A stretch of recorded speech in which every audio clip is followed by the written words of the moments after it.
Welcome you here on Star Wars Night as the Stampede gets set to take on the Muskegon Lumberjacks wearing their specialty Star Wars jerseys tonight, white uniforms. And we're going to go downstairs here in just a second. Let's join Randy Preston, public address announcer for your Stampede, for tonight's starting lineups here tonight. Orders. On defense from Chelyabinsk, Russia, number 27, Alex Rybakov.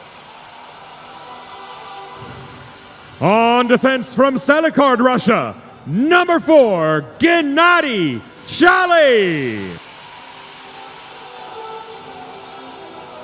At left wing from Bethesda, Maryland, number 9, Micah Berger. At right wing from Duxbury, Massachusetts, number 20, Will McDonough. At center from East Grand Forks, Minnesota, number 17, Jackson Panzer. And in goal for the Herd from Hradec Králové, Czechoslovakia, number 31, Jan Kasal. The Stampede's general manager is Tony Gasparini. Head coach Eric Rude. Assistants are Ryan Black and Dustin Carlson. The athletic trainer Jordan Witzel. And the equipment manager is Braden DeWeese. There you go, your starting lineups here for tonight's Stampede. And the Muskegon Lumberjacks, game number 2 of this weekend series. And we've got it for you here live tonight as we look forward to the Herd and the Lumberjacks. Stampede getting set here for the contest tonight. We'll take our final break on the Buff City Soap pregame show, but stay with us because when we return, we'll drop the puck. It's the Stampede, it's the Lumberjacks, and it's live right here on your home for the Herd, Kella News Talk, 1320 AM, 105.1 FM, 107.9 FM, and online at kello.com.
go as we are moving the herd from right to left at Stampede Hockey is on the air.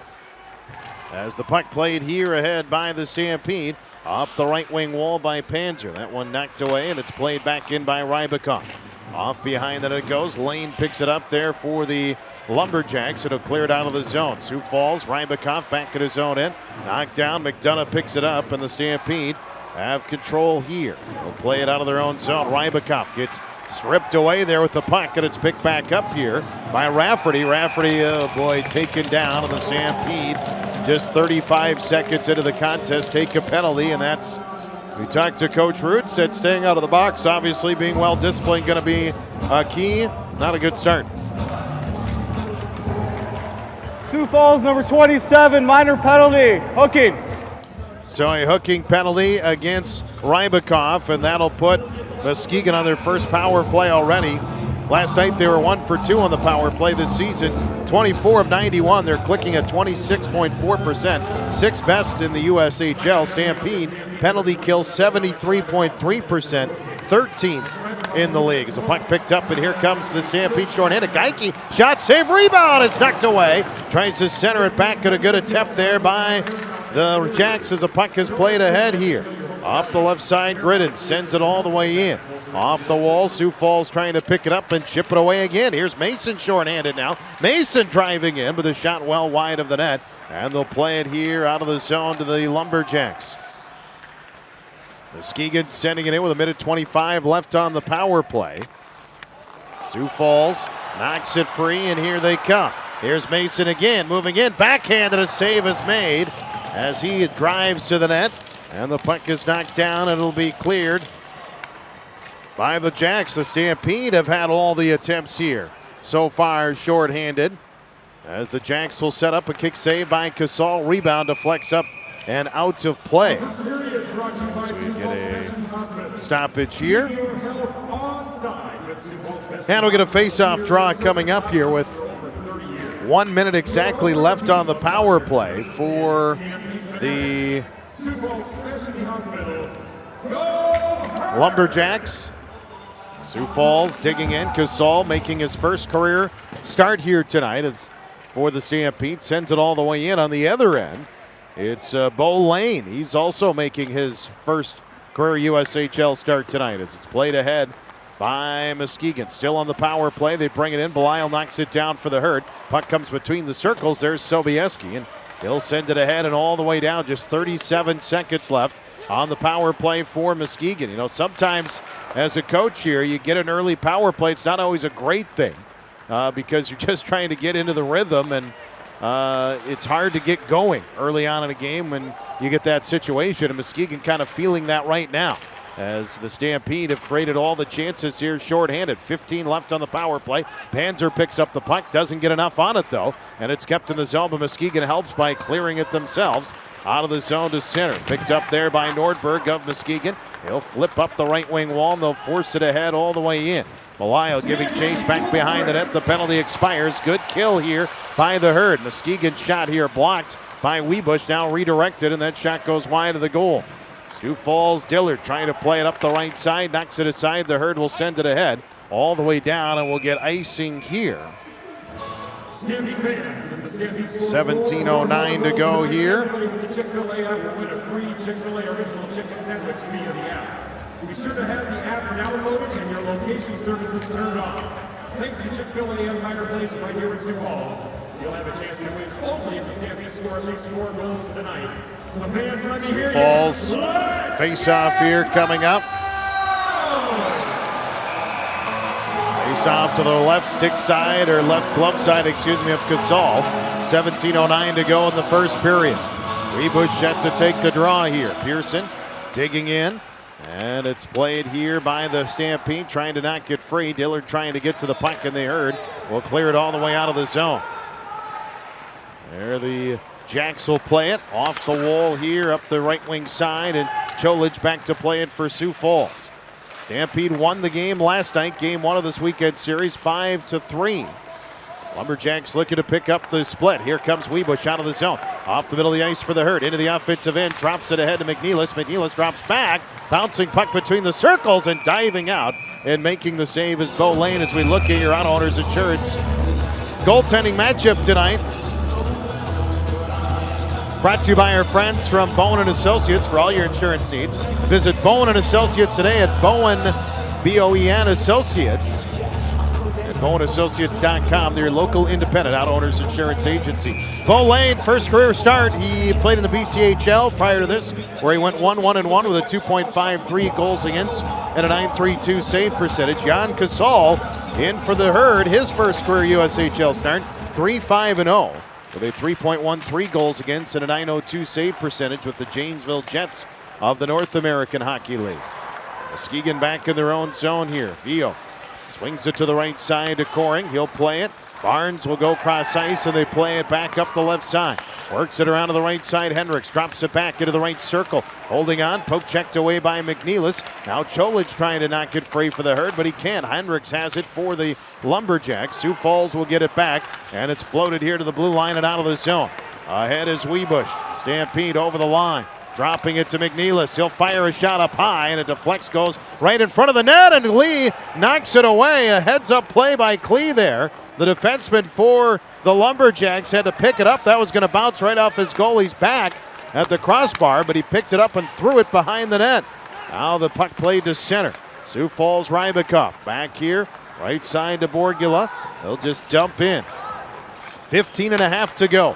Opening frame, no score here. Sioux Falls and Muskegon as it's sent back along the far wall. And the Stampede trying to chip the other way with the puck. Ahead they come with it. Reed up and over the line. Wrist shot deflected wide. Comes back to the left point here for Rybakov. His pass batted down. It'll come back to the Lumberjacks, who Boisvert will play it cross ice. Gets it to Young and into the Stampede zone. Bouncing puck to the left circle. He just backhands. Sends it in behind the net, and Sioux Falls will swipe it around, trying to clear it ahead and out of the zone. 5 minutes into the contest here.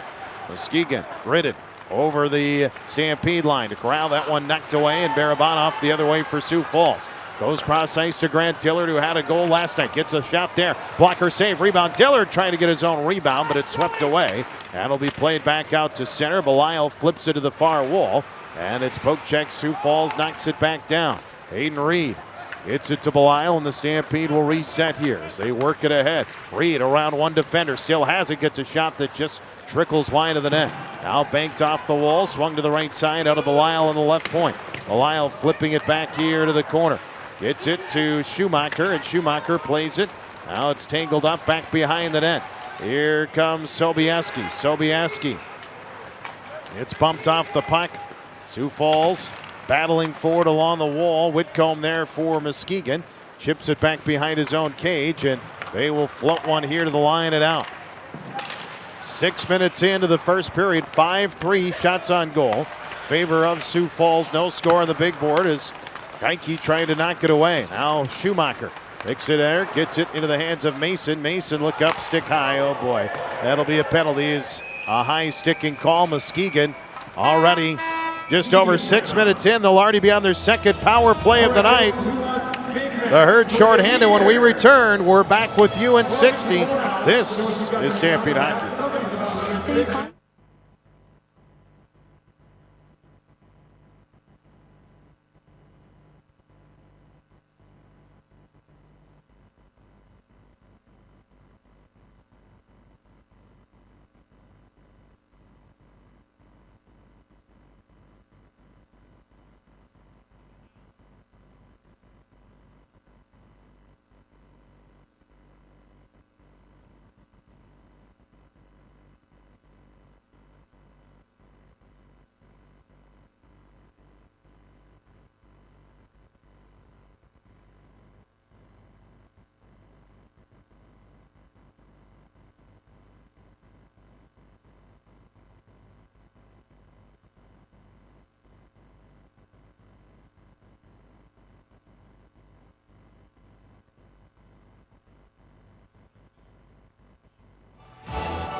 Back here at the Premier Center. Let's listen in. Discussion, it was determined that it was his own stick that hit him in the face. Therefore, there is no penalty.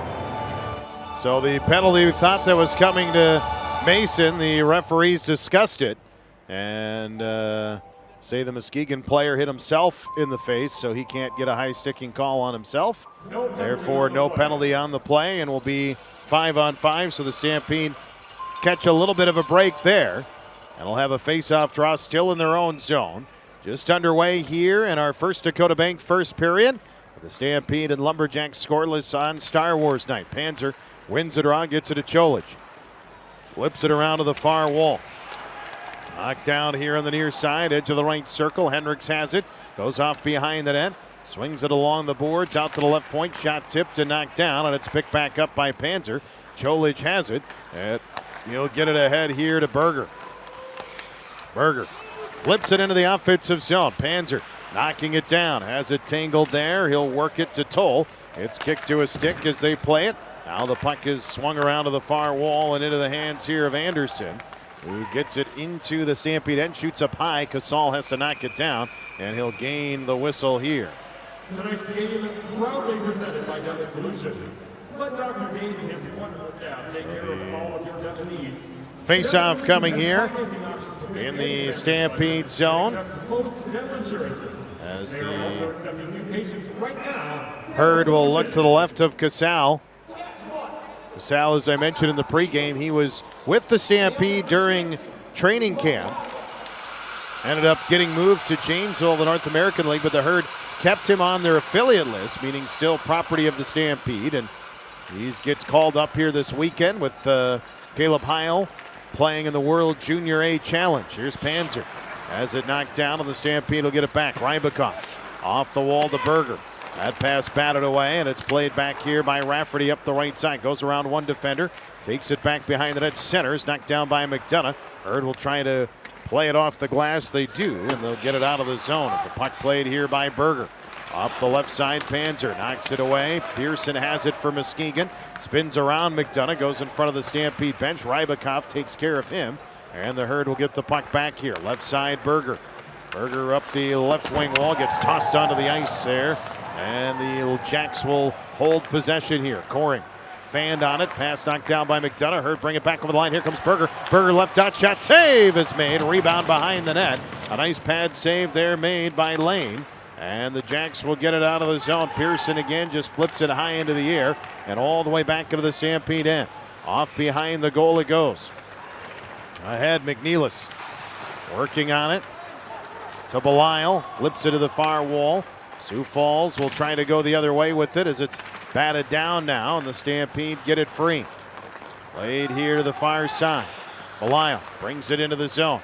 Right side here for Wiebusch. Wiebusch back behind the net, wraps it around, but a nice pad save made. McNeilis sends it off behind the end wall there, off the end wall, into the corner. Borgula trying to dig for it. Nice back check by the Jacks. Sioux Falls putting on the pressure though. Wiebusch behind the net, gets to Borgula. Borgula, edge of the right circle, flips to Wiebusch behind the net. That one knocked down, and now the Stampede are going to get a penalty this time. A slashing call coming up as Belisle chases after a two-referee system tonight. And Wiebusch can't believe the call. A slashing call has been made by Mr. Frazier. And Sioux Falls will be shorthanded here tonight for this time. It really will be the second time. And that was an offensive zone penalty, which you don't like to see. And now the Stampede shorthanded here for 2 minutes and 11:08 to go in the first period.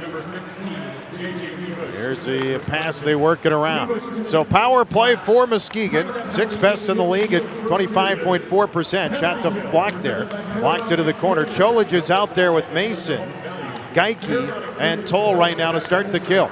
Puck play to the right side. Now it's picked up by Nordberg. Nordberg down low, left side shot up high, Casal the save. Rebound. Herd trying to clear. Mason can't get it out, and it's tangled up now, banked off the wall. Nordberg plays it to the left side. He'll flip it, and they get it to the left point. Into the hands of Kroll. He'll work left circle, back to Nordberg. Between the dots, now plays it back. Kroll out to the point, right side. White shot there, stuck away by Casal. Stampede trying to dig for it as Mason comes to the wall. Pinned along the boards, and it comes free for the Jacks. They work it again. Kroll deep in the left corner, takes it behind the net, tries to center. The puck tipped in front. Knocked down by Klee, and it comes back out to the left point. Works here for Gulanek. He'll sling to Slove. Slove working it here. Gets it to Nordberg. He's got it, waiting. Nordberg shot blocked. Gets it back. 42 on the power play. Centers in the slot. Safe. Big rebound in front though, and it's blocked. Nicely done by Toll. Picks it up and he clears it off the glass and all the way down. A good clear there. Great defensive play. Great save. And the Herd knock it down. Just 28 left on the power play as both teams change. Here's Young. Drop pass.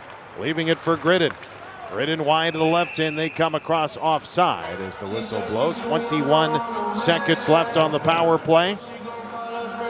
9:28 to go in the opening frame. Sioux Falls, 6 shots. Muskegon, 6 shots. No score on the big board here as Muskegon in the midst of their second power play of the night. Face-off draw here. Won by the Herd and sent all the way down. Knocked down there by Lane. It'll be picked back up here. Here's Young. Final seconds ticking off the penalty. Jacks will drop it back at center. Can't gain possession in the zone though. And Brennan goes all the way back into his zone. And it's stolen by Panzer. Nice job. Panzer's got McDonough. He'll race in. Slides it across. It's blocked. And it's tied up in the left corner. Webush out of the box helping now. Panzer trying to get to it. It'll come to Rybakov for the left point. His shot blocked. And Gridden picks it up, and now he clears the center, but it goes off a skate and back into the Stampede's possession. Panzer head manning it there for McDonough, too far in front. Berger can't get there, and the puck comes back the other way for the Jacks. Boisvert wide to the left side, getting it here. Spitzangle now drops it, intercepted there by Panzer, and the Stampede come out with it. Their pass batted away as well. 8.5 to go in the opening period here. Played by Barry. Flipped all the way in, stopped, Stampede, poke checking, knocked intercepted shot, and they score. Oh my. Jack Gulanek off the turnover there, right in front of the net, and it results in a goal. And it's a 1-0 lead for Muskegon with 8:23 to go here in the first period. Stampede trying to clear it out. The poke check by Cholich, not good. And it results going right to Muskegon. And he puts it away. The puck took kind of a weird bounce. Cholich couldn't get it. And a goal right after the Stampede had killed that penalty off. And Muskegon scores the first goal of the game. The Lumberjacks 7-3-1 this year when scoring the first goal. As the puck here shot and blocked. Played along the wall. Sioux Falls will have some work to do. The Stampede have won just one time this season when they haven't scored the first goal of the game. Here's Dillard in over the line, flips it to the far wall. Played back out. Cholich knocks it down back at his own zone. 7:45 and counting to go in the opening frame. Herd long outlet pass to Dillard. Gets it over the Muskegon line. Drops it for Reed. Reed will glide in. Reed had a poke checked away. Pearson, nice job there. Dillard, meanwhile, trying to get back to the puck here. Takes a swing at it. And the puck is played off the boards and out. To center, Cholich will just take it himself in front of the penalty boxes. Gains entry. Goes to the top of the left circle in the Muskegon zone. Plays it off the wall. Feeding it to Reed. Reed runs out of room. Has to drop it back into the corner. They'll go to Barabanov, who tries to spin off a check. Does so. Has it now at the goal line. Moves in front, but it's knocked away. And it'll be picked up by Cooper Pearson, who goes ahead for Muskegon into the Stampede zone. Pearson taking it by himself. Goes behind the net looking for help. Intercepted there by Chali. And here comes Ganad Chali the other way. Gets it to Barabanov. Herd get over the line, and they're offside as they came across there. 6:58 to go. We're in the first period. It's 1-0. Muskegon out to the lead here against the Stampede. We're back with you in 60. This is Stampede Hockey.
1420-107.9. Webush in to take the face-off in the neutral zone here. 6:58 to go.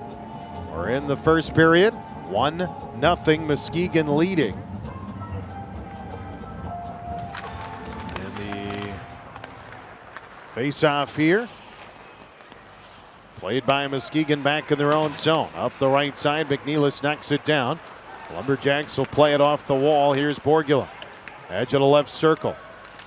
Drops it to Webush, swings it around.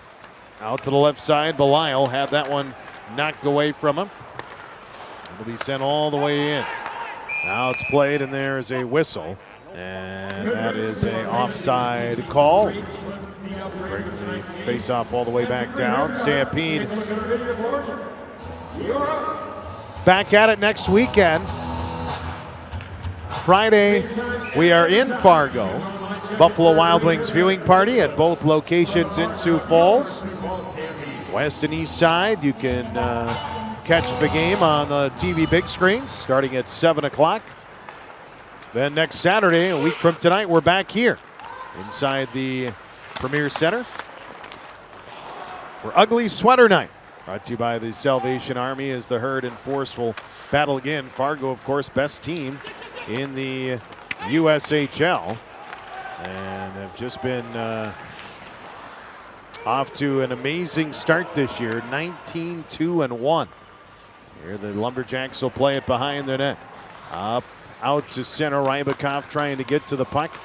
It's played back around. It'll be picked up here by the Herd. Charlie up the right side, zaps it ahead, bouncing puck, and we're offside. And there's the whistle. Borgula, little shot there, a little late, and that'll involve a little extracurricular here after the whistle. They'll separate everybody. So the Herd will get a face-off here, just outside the zone. Stampede lines for tonight's contest looking like this. Webush centering the top line with Borgula on the right, McNeilis on the left. Jackson Panzer will center the second line with McDonough on the right, Berger on the left. Hayden Reed centering the third line with Dillard on the right, Barabanov on the left. Matheson Mason centering the fourth line with Geike on the right and Will Schumacher on the left. Defensive pairs tonight, Belial and Sobieski together, Rybakov and Charlie together, Cholich and Toll, and Luke John Varia is your extra skater affiliate player call up here tonight. Again, Sioux Falls for the third straight game without 4 regulars, including 2 of their top line mates, and Beckett Hendrickson and Chris Pelosi, along with Jack Phelan and Caleb Heil, all playing at the World Junior A Challenge in Canada. So not available here and won't be here next weekend either. Here's Rybakov into the offensive zone, takes a shot, that one tipped back behind the net. Bouncing, Mason tries to spin away from it. It'll be played off the wall and back out ahead for the Lumberjacks, who send it all the way in. Left side, Charlie trying to knock it down. Puck comes into the slot here, shot is blocked, and it's picked up by Schumacher. He'll play it off the board, send it all the way down here, and no icing call as Mason trying to get back to the puck. He'll play it here, cross ice. Poke checked away there by the Stampede. Berger picks it up, takes it off back behind the net. Swung here, Geike trying to get to it, 4:45 to go in the period. Sioux Falls down by 1. Ahead is Mason, just dumps it in on net, and that'll be corralled there by the goaltender Lane, and he gains the whistle.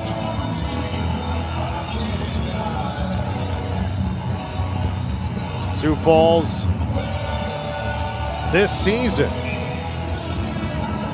13 wins on the year.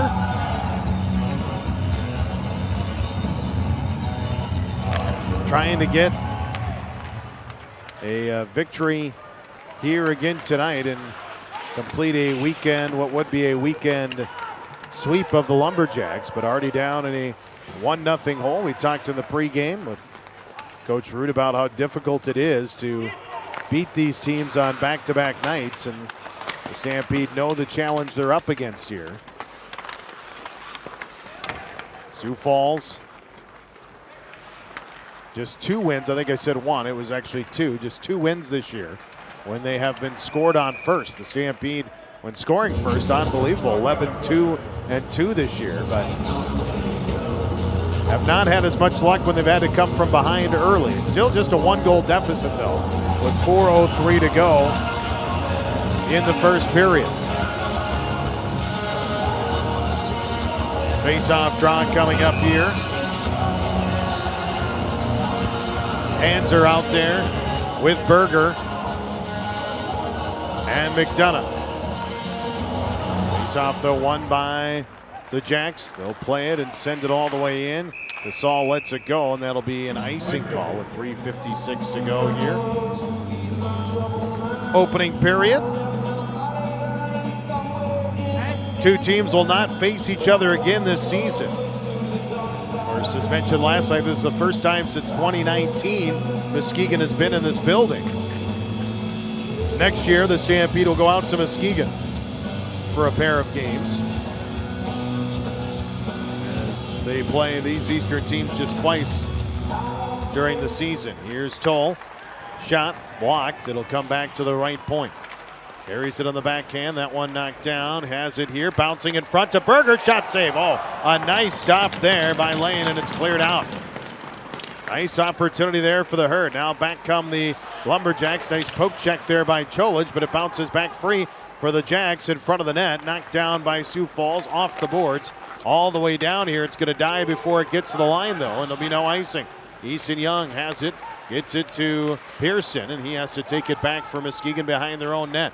Pearson around the left side. They'll scoot it out of there. Flipped high into the air. Rafferty gloves it down over the line. Cutting into the right side. Has it blocked. Nice defensive play there by the Stampede.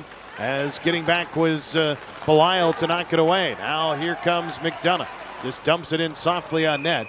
And the glove save. We'll take a quick break. 3:03 to go in the first. 1-0 Bad Guys. We're back with you in 30. This is Stampede Hockey.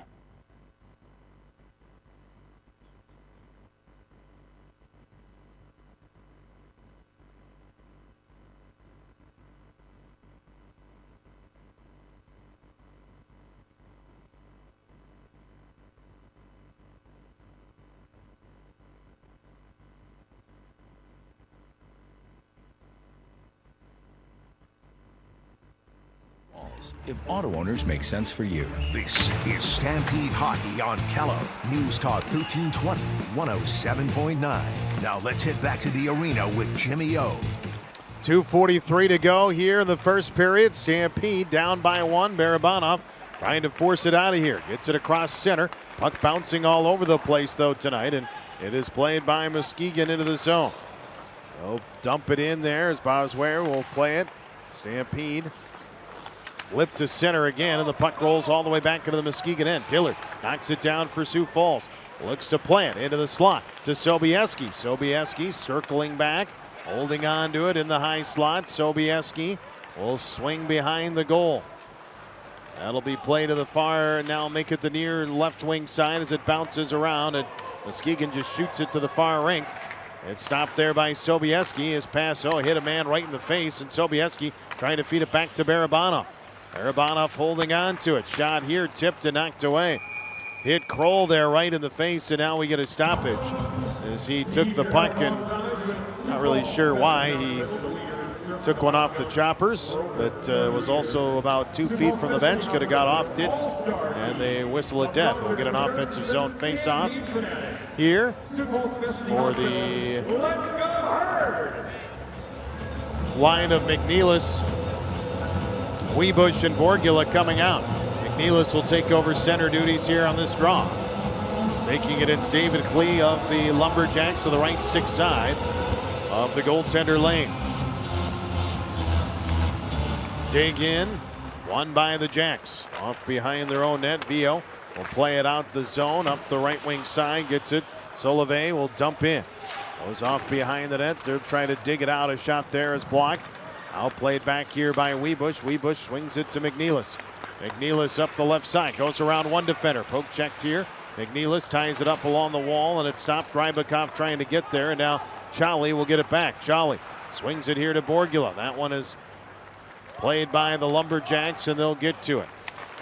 Into the hands here of Yale. Yale plays it to center. Now Just over a minute remaining here in the period. Sioux Falls gets it back. Webush in. Over the line, drops it. Borgula trying to feed it to McNeilis. One too many passes, and the Jacks will clear. Jolich off the bench out of the ice, plays it back up to McNeilis. Tap to Borgula. Borgula tries to shoot. That's blocked.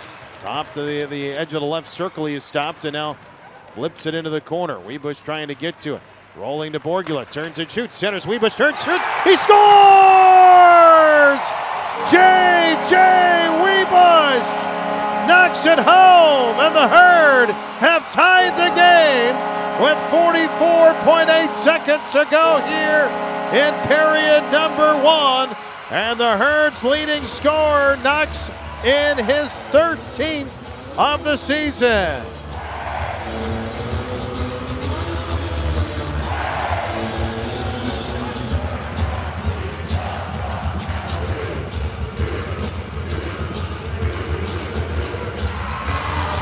A great feed in front of the net, and a great play by Webush to kick it to a stick. Goal!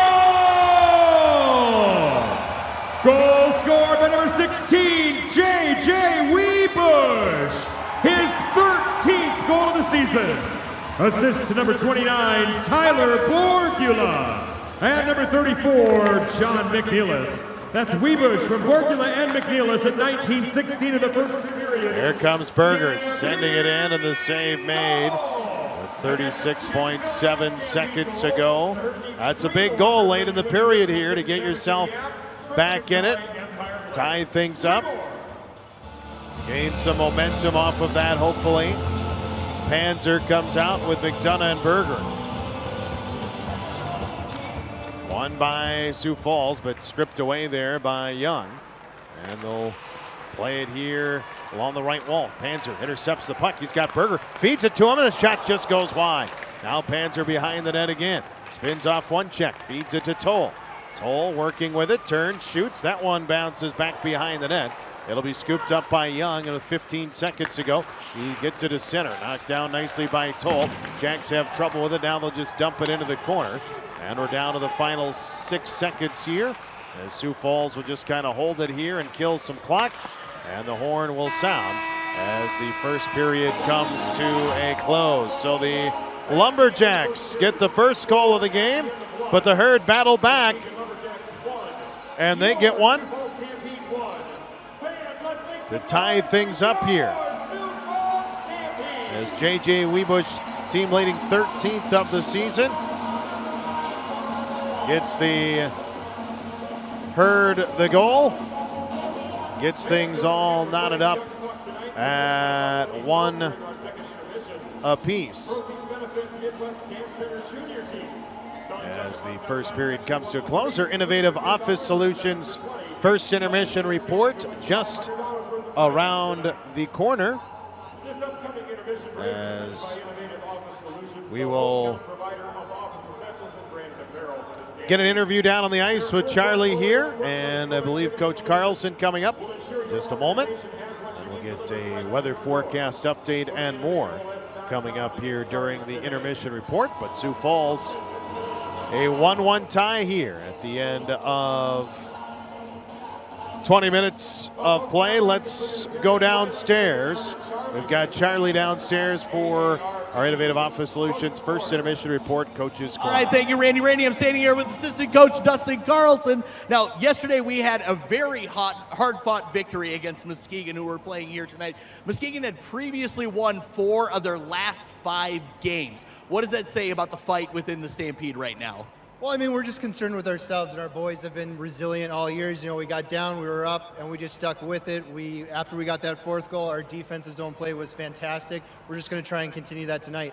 Perfect. What would you like to see specifically to continue into the second period? Well, we just got to make sure we're not letting guys behind us. They like to fly the zone on us. We got to make sure we're keeping everyone in front of us and do what we did last night. Get pucks low and work them down low. Keep it in there as long as possible. And we need to get a little more discipline. 2 penalties in the first really isn't acceptable. We got to be more disciplined tonight. Perfect. Now, last question here. It is Star Wars night. Who is your favorite Star Wars character? Han Solo. Attaboy. All right, there we go. Charlie with Coach Carlson down on the bench. Our our Innovative Office Solutions first intermission reports coming up here. All right, here's what's on tap in just a moment. We'll go back inside the Dive. That's where Dan Lunt standing by, or the Dive Game Night Studios.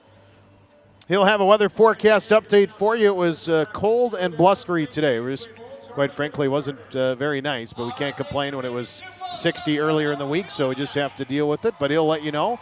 Warm up maybe on the way. We'll get you the details on that. Then after a brief timeout, we will get a check of out-of-town scores. Scoreboard Central with Dan, latest from the United States Hockey League, college hockey. We'll also get the National Hockey League. Basically everything that you are in need of knowing, Dan will have you completely covered here during this intermission report. So stay with us for that. Plus, we'll get your Sioux Nation Pet Clinic first period scoring recap, get you all ready for period number 2 tonight between the Stampede and the Lumberjacks. Right now, though, let's go back inside the Dive. That's where Dan Len is standing by. He's been getting you all ready for his weather forecast update. Dan, did you finally come inside? I did, and I disagree with you. We can complain about the weather today. Go ahead. You go on your little rant. You've got time. Thank you. I will do just that. No, I'm not going to complain. But you know me. I like to embellish a bit. Oh, I loved the 60 degrees earlier this week, but that doesn't mean that Mother Nature can then turn around a couple days later and treat us like this. That's unacceptable. Forecast calling for a low of 17 tonight. Oh, yes, the word blustery is in the forecast overnight tonight. Sunshine tomorrow with a high of 38. West winds around 5 miles per hour. So it's almost like Mother Nature was like, you know what? Sorry about that. Here you go. Here's a nice day. And thankfully it's on a Sunday. Typically, Mother doesn't give us a nice day until Monday when we're all back at work. Sunday night, partly cloudy, a low of 19.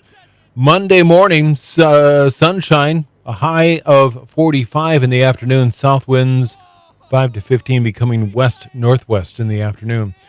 Monday night, partly cloudy, a low of around 18. Northwest winds 10 to 15, gusting as high as 20. Tuesday, sunshine 34, northwest winds around 10.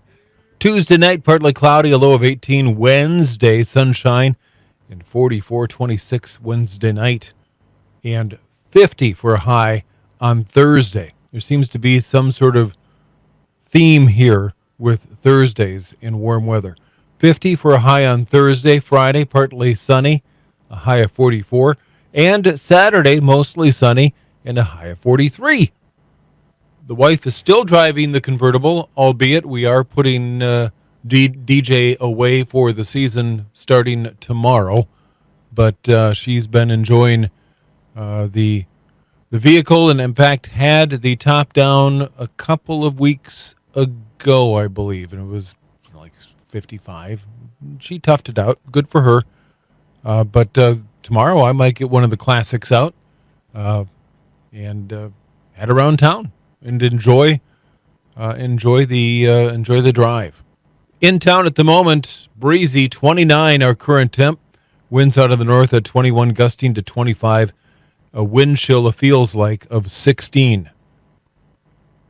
We'll be back with more in just a moment. You're listening to Stampede Hockey on Kella News Talk 1320, 105.1, 107.9 FM. Quality. It's a word we...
than a pot roast, and I'm not joking.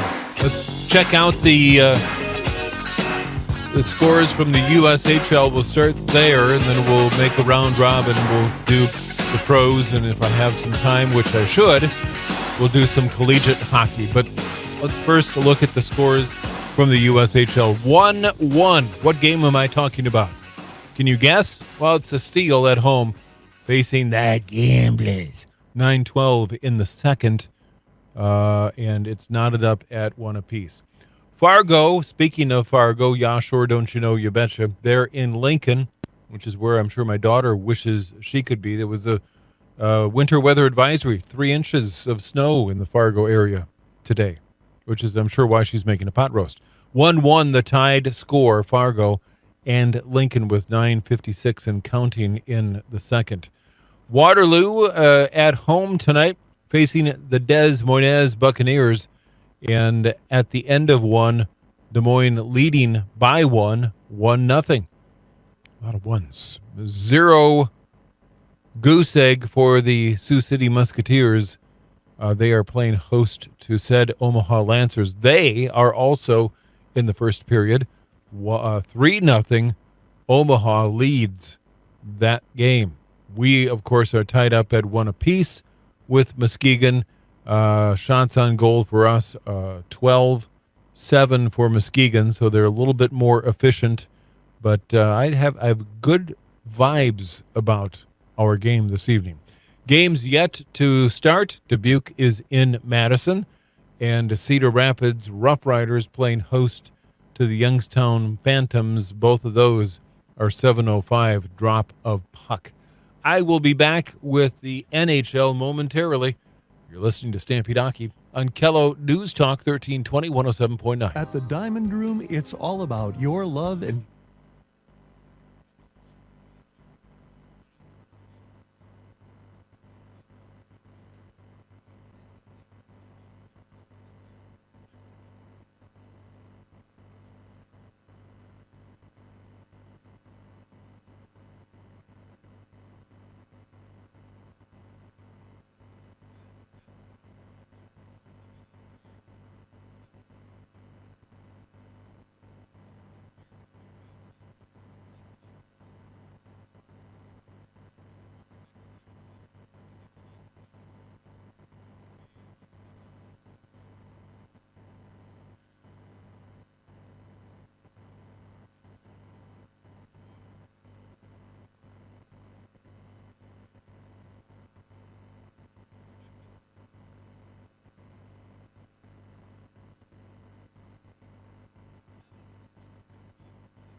Dan London, the dive. Let's look at the NHL.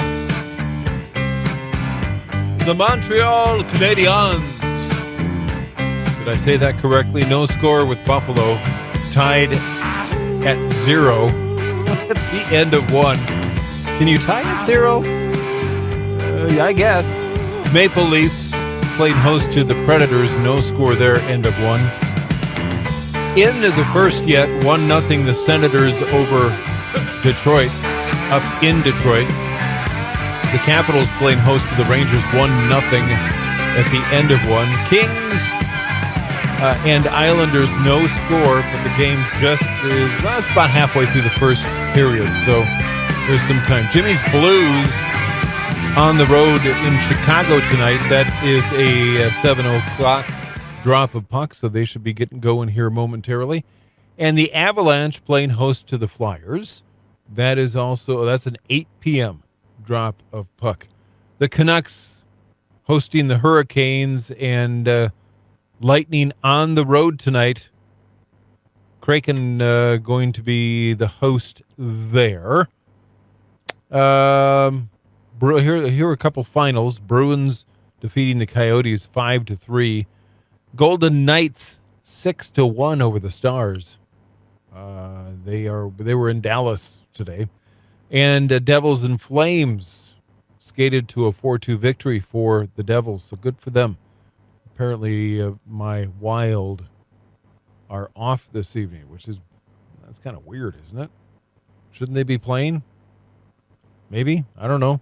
We'll check out collegiate hockey in just a moment. You are listening to Stampede Hockey on Kello News Talk, 1320 107.9. You can't buy your hockey player a hat trick, but you can get...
Kids to adults, we are here to help educate you so you can make the best choices for your family. We believe if you're relaxed, your visit will be better. We strive to give you the best dental care. Okay, Jim, 10 seconds. Family to visit our family. 8 seconds, Jim. Experience the dental solutions. 5 seconds, Jim. Dental Solutions near Louise and 2, 57th Street. 1. Your family dentist. Back here, start of the second period. Jim Olander with you. Dan Lund back inside the dive. 1-1 as we begin play. Jolly Chipping it up the wall, stopped there by Henricks, and the Herd will get it back. Here comes Micah Berger to McDonough. Back in over the line. That goes off his skate and comes right back. Sioux Falls will regroup in the neutral zone and backpedal all the way into their own end. Rybakov laying it here. Chips it off the boards, but that one batted down. It'll come to Henricks, and here come the Lumberjacks the other way. Anderson wide to the right side of the Stampede zone. Behind that at Casal. Plays it here up to the left point. Works it. Gets it to Coring, who just sends it into the corner. Right side. Played there by Gulanik. Flips it in front. Tipped away. Picked up by the Stampede's Charlie. Gets a piece of it. Gets it to McDonough. And the Stampede will just chip it and get it out of the zone. 1 minute into the Graham Tires second period. Your tire store next door is Graham Tires. The puck played by McNeilis. He'll go wide to the right side. Gets it to McDonough. And it's flipped all the way down. That'll be a little too far, and we're going to get an icing call here. Graham Tire, 3 convenient locations in Sioux Falls, whether it's a new set of tires you may need, maybe an oil change, or maybe that car is making that clicking sound that you can no longer ignore. You can bring it in, have the experts at Graham Tire take a look at it, visit them online, find the location nearest you at grahamtire.com. Graham Tire, your tire store next door. Face off to the right stick side of Casal.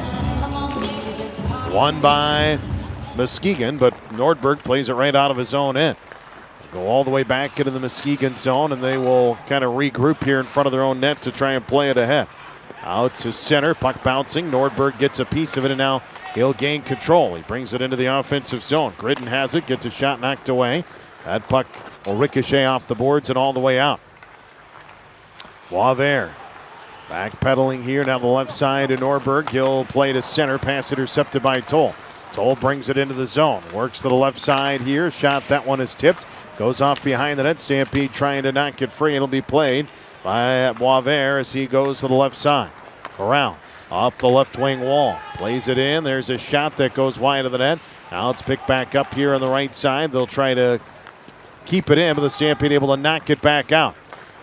Lumberjacks with possession. Corral into the zone. Left circle, drops it between the circles. It bounces in the air, and the shot just goes wide of the net. It got batted there in midair. Would have been a high stick anyway, but the Herd have it, and now Borgula the other way.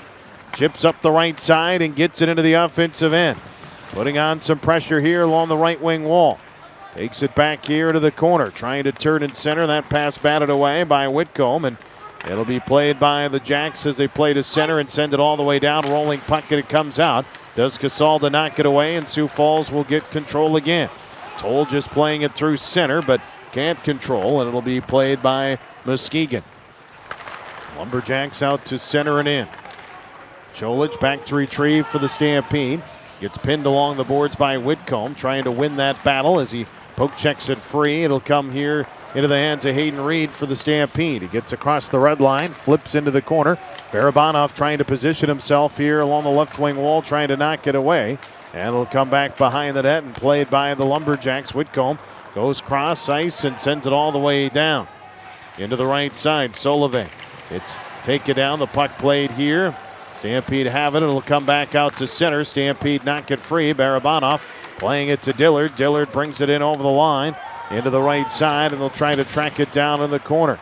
Sobieski trying to dig for it here. It goes off back behind the net and flipped to the far wall. Yale, that one is intercepted, and the puck is sent all the way back in. Stampede will give some chase here and get an icing call against Muskegon with 16-17 to go in the second period. Stampede in a 1-1 tie here with Muskegon. Lumberjacks struck first in this game, scoring 11:37 in. Galanik scoring, and then Wiebusch for the Herd with 45 seconds to go in the period. And that's where we're standing right now. The score. Shot here blocked. Puck goes off behind the net. Meanwhile, Reed is down for the Stampede. Gets back up and limps here to the bench as the puck played ahead by Coring, and now it's offside against the Lumberjacks. with 15:59 to go. Check of some scores from other games around. Just the puck dropping in Youngstown and Cedar Rapids. Madison as well just dropped the puck against Dubuque. Other games, though, that are in progress in the second period. 3-0 Omaha. 3 first period goals. They lead Sioux City. 3-0 the score there. Meanwhile, Des Moines and Waterloo are tied at 1 in the second period. Fargo and Lincoln tied at 2 in the second. And Green Bay is in Chicago tonight. That's a 1-1 score. Second period there. It's the face-off draw won here by the Jacks, and they'll work it. Nordberg flipping it back behind the net, swings it around to the near side. Mason trying to track it down. Nordberg takes the puck back behind the goal, flips it to the far wall, and they flip it high into the air. Rybakov will come back after it.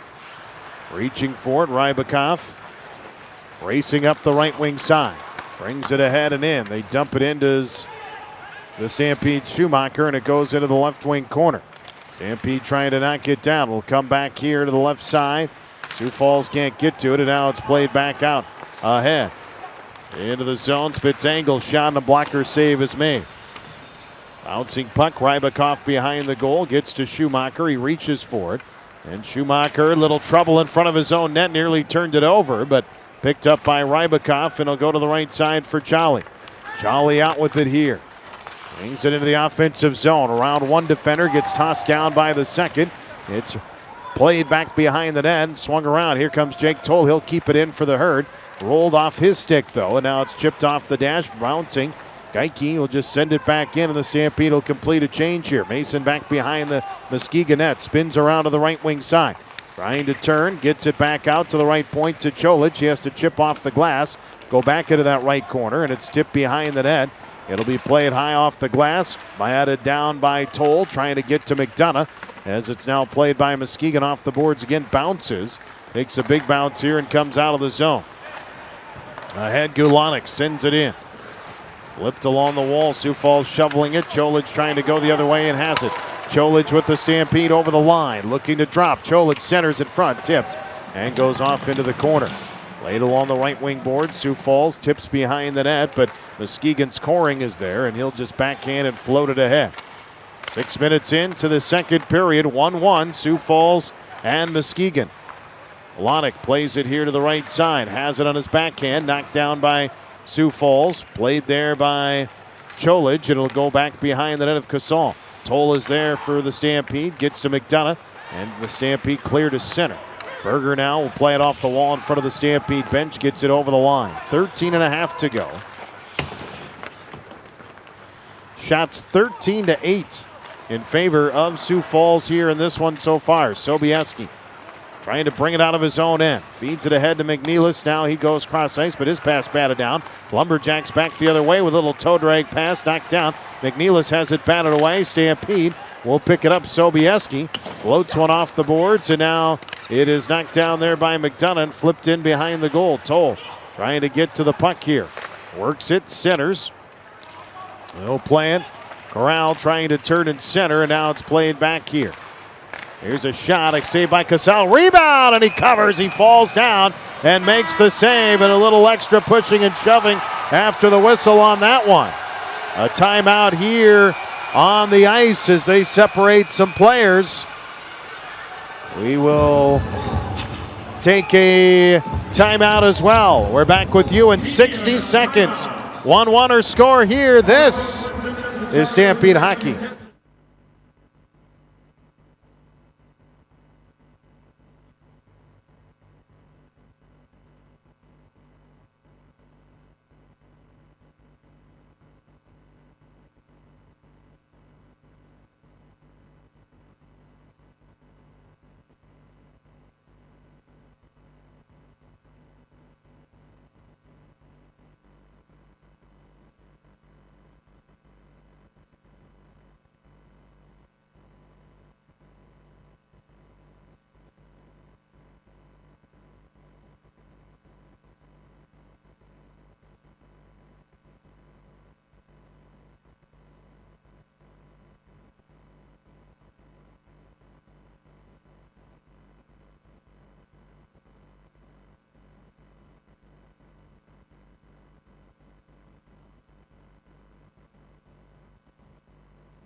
Back here inside the Premier Center, we've got ourselves in a 1-1 hockey game. Stampede and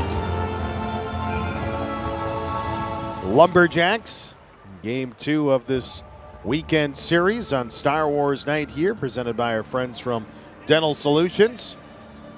Got about a half an hour left to bid on those Star Wars game-worn jerseys being worn by the players here tonight only. As the face-off won and flipped high into the air, it'll be a blocker knocked away by Casal, who came way out to play it. Now into the left circle.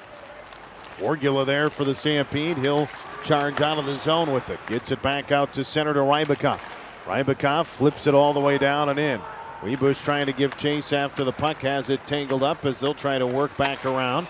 It's played to center, and there's Charlie taking one right to the chop here, and a little extra pushing and shoving. We'll turn down the crowd mic there for keep this family friendly with 12:22 to go in the second period. I think what he was saying is, oh, I'm sorry about that. My mistake. Hope you're not injured. And the Herd will benefit from a power play here.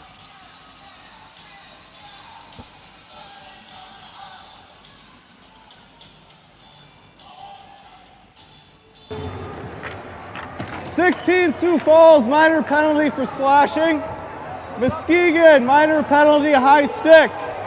Teams will play 4-on-4. So they're not saying boo earns, they're booing as the Herd were going to be on the power play, but Webush gets flagged for a penalty. And now the Stampede will be 4-on-4 instead of a 5-on-4 advantage. So the ice will open up nonetheless here with 12:22 to go as we approach the midway point of the hockey game. And this game still tied at 1, but that is a bummer for the Herd as they were definitely headed to the power play.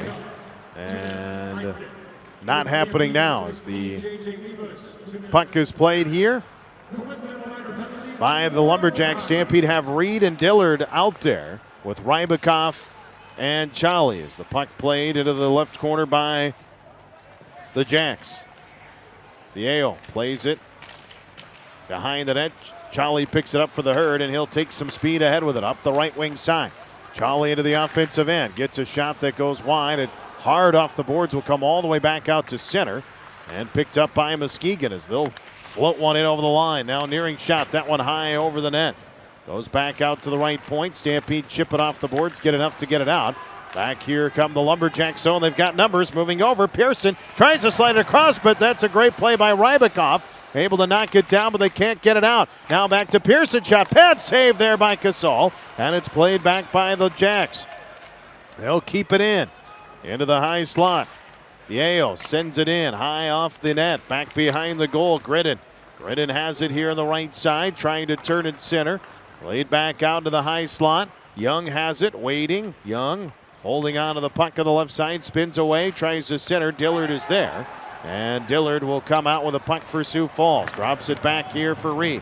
Reed around one defender. Up the middle of the ice. He'll gain entry into the zone. Reed's going to fire! And that one just went wide. Oh, he unloaded a shot there that just went wide of the net. And here come the Jacks the other way. Young drops it back to the left side to Pearson. His shot blocked by Toll. And that one deflects up and out of play. 10:43 to go in the second. 21 seconds left of 4-on-4 time here between these two teams. Get a face-off draw here. Deep in the zone. Right stick side. Casal gets it at Toll, and that one, look out, chipped into the air and out of play. That'll go to 10:39 to go here in the second. Face-off draw. Right of Casal, stick side. Here's Borgula. Going to take the draw here for the Herd. Dug out in one. Toll picks it up, swings it behind the net for Cholich. Cholich turns it over behind the goal. Bad pass, pad save by Casal, and the puck is now cleared out of the zone. It comes out. McNeil is chasing after it. Here comes their goalie. And it's played by Lane as he came way out to swipe it away. And now we're back to 5-on-5. Toll Up ahead to Borgula, off his stick, but back into the hands of the Jacks, and they'll chip it out to center. Rolls all the way down. Icing waved off here. Cholich right into the boards here, knocking it free. He'll get it across the blue line and then sent right back here to him. The Jacks will set up over the line, right circle. Nice check there by Toll. Got a stick on it. Knocked back into the right corner now to the slot for Anderson. Is shot wide over the net. Now back here. A coin flips it into the right side.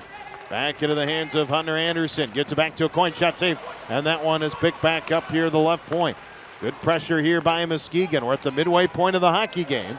Sioux Falls 1, Muskegon 1. A coin centering it, bounces through the crease, off the boards. The Herd can't clear. It's kept in. Goes off behind the net. Cholich picking it up, and he will just shoot it all the way down, and that's not a bad play. It's icing. We can't change, but Muskegon was all over the Stampede on that. 9:25 to go in the second. Still a 1-1 hockey game. And we get a face-off draw.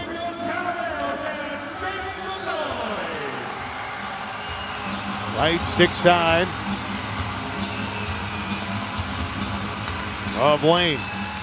One by here by the Jacks into the corner. There's Cholich trying to force it out to McNeilis. Pinned along the boards, goes off behind the Stampede net. Into the hands here, Spitzangle. Toll spins away. He gets taken down, gets back up, gets it to Cholich. He'll play it off the wall, and the Stampede trying to clear. Laid back along the right wing side. His pass batted down. McNeilis trying to get back to it. McNeilis swings it around to Borgula, and the puck is picked back up here, and it's cleared to center. Flipped all the way in. Webush gives chase after the puck along the left wing side. Tries to go back behind the net for McNeilis. Has it, and the Jacks will just clear again out of the zone. Herd get a change going here as they knock it in with 8.5 to go in the second period. All tied up at 1. Battle forward to Sobieski. He'll get a shot, kick save made by Lane. Bouncing puck here, kept in by Berger along the left wing wall to McDonough. Feeds it back to Berger. Berger looking to go behind the net, back to McDonough. That one bumped off the puck, and it's tangled there. Herd trying to knock it free. McDonough can't get to it, and out of the zone come the Lumberjacks. Ahead with it, Kroll. Over the line, he'll get a shot, and a save is made, and we'll get a stoppage here. 7:59 to go. Midway through this hockey game, it's still a 1-1 score between the Stampede and the Lumberjacks. We're back with you in 60 seconds. This is Stampede Hockey.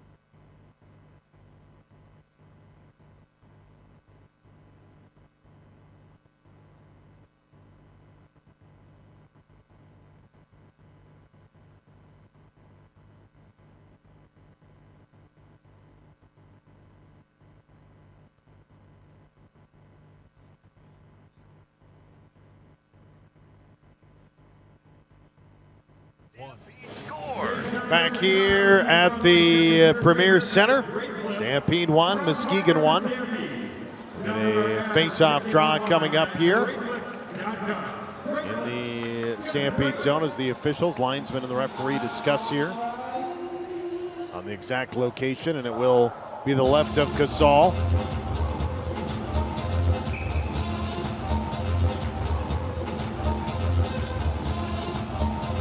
Face-off coming up here.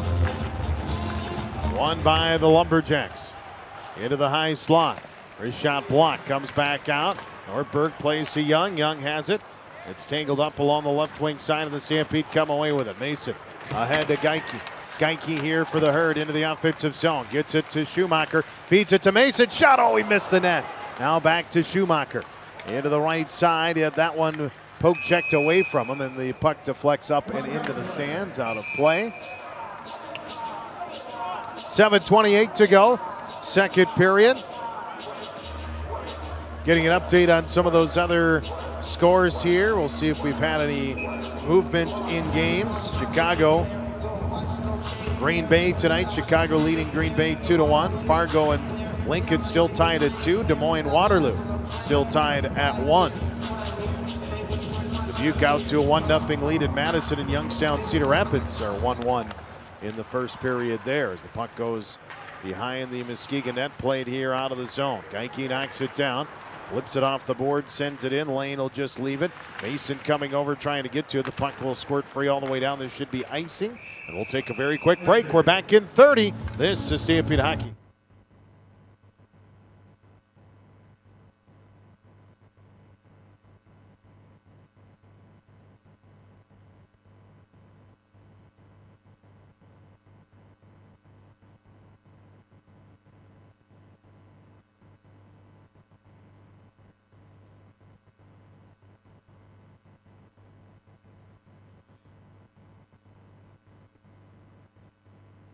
Sioux Sports. Back here, the Premier Center, Jim Olander here with you. Slove takes a shot, save made there by Casal. The Stampede get it out. Dillard up ahead with a puck, flips it all the way in. Charlie giving chase after it, trying to dig it out on the right corner. Goes back. Here's Reed, has it in the backhand for Sioux Falls. Out to the left point for Rybakov. His shot deflected and a save. Dillard trying to pick up the rebound deep in the left wing corner. He'll battle for it here. Chips it out there to Rybakov. Right point for Charlie. Shot redirected wide. Now back out to Charlie. Bobbles gets it back. Sends it in back behind the net. Trying to flip it along the wall here on the edge of the right circle. Coming in, Reed. And the shot goes wide. Rybakov picks it back up. Back behind the net to Barabanov. Barabanov holding on to the puck. Flips it to Dillard. Dillard works it off the boards. Gets it to Reed. Reed trying between the legs there, lost it, and now they come out to the Jacks with it, but he's all by himself as Anderson will drop it back. Now here's a shot through the slot by Galanik, but a nice block there by the Herd and a stoppage with 6 minutes to go here in the second period. Stampede and Jacks all tied at 1. We'll be on the road next Friday in Fargo, don't you know, against the Force. Hopefully there will not be a bunch of snow next weekend. Then Saturday, Stampede, week from tonight, back here against same Force. Best team in the USHL will be here.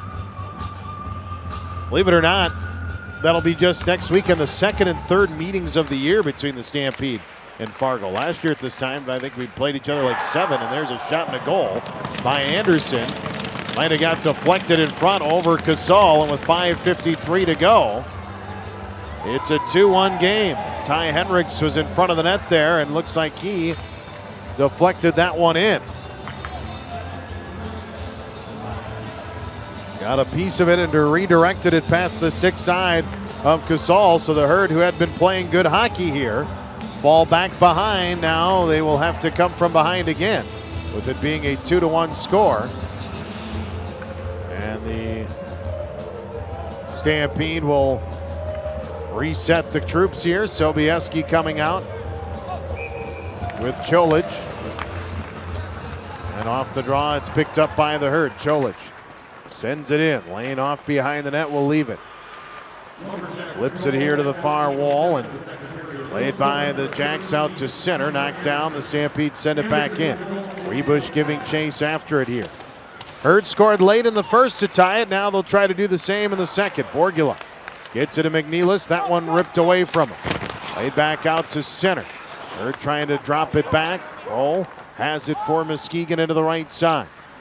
He'll play wide to the right side. It's into the hands of Gridden as he tries to make a play for it. Sioux Falls will look to battle back with it here as the puck sent back out. Stampede. Tonight's their 5th game in 9 days for the Herd. Played last Friday, Saturday, then Tuesday, at home, and then obviously last night and tonight.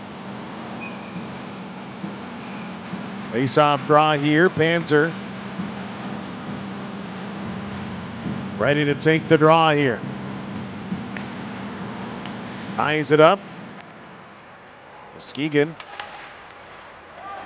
Yes, had a little bit of a break, but they also played in Rochester, New York last Friday. Had a long trip home. Here's Hendricks on the left wing side. Ties it up here. Sioux Falls, McDonough tying it up. Played along. Anderson spins it and sends it back behind the net. Played off the wall out to the right point. High slot. That one is blocked. Goes back into the corner. Left wing side here for Anderson. Now it's McDonough, and now we got a whistle, and it looks like we got a penalty. Holding call here against the Herd. 4:35 to go in the period. Rybakov will head to the box. Sioux Falls, number 27, minor penalty, holding. So the Herd shorthanded again here tonight. Third time this evening. Stampede have not been on the power play yet tonight. And a face-off to the right stick side of Casal. Won by the Jacks. Whitcomb works it around to the right side. Out to the right point here, Viejo. Great opportunity if you're Muskegon. They've got a chance here to take a 2-goal lead here and kind of take control of things. Whitcomb plays to the far wall right side. Belisle trying to get to that puck. Now scoots back here for the Jacks. Whitcomb has it on the left side. Right side one-timer. And Casal the big save. Belisle poke check nicely done. He'll pick it up and just send it all the way down. Good clear by the Herd. Geike and Mason out there. With Sobieski and Belisle. Rybakov would normally be on the penalty kill out here, but he's in the box. Here's the puck and a flop there to the ground. Belisle picking it back up along the wall. Gets it to Mason. Mason will just take his time, get it to Geike, and Geike will just float one all the way down and kill some clock. Muskegon with 3:35 to go in the period. Now 1 minute left on the power play for Muskegon. Drop back here. Wavar plays it over the line. Now it's back here. Wavar shot and a save by Casal as he gets the pass or gets the shot up high and holds on to it.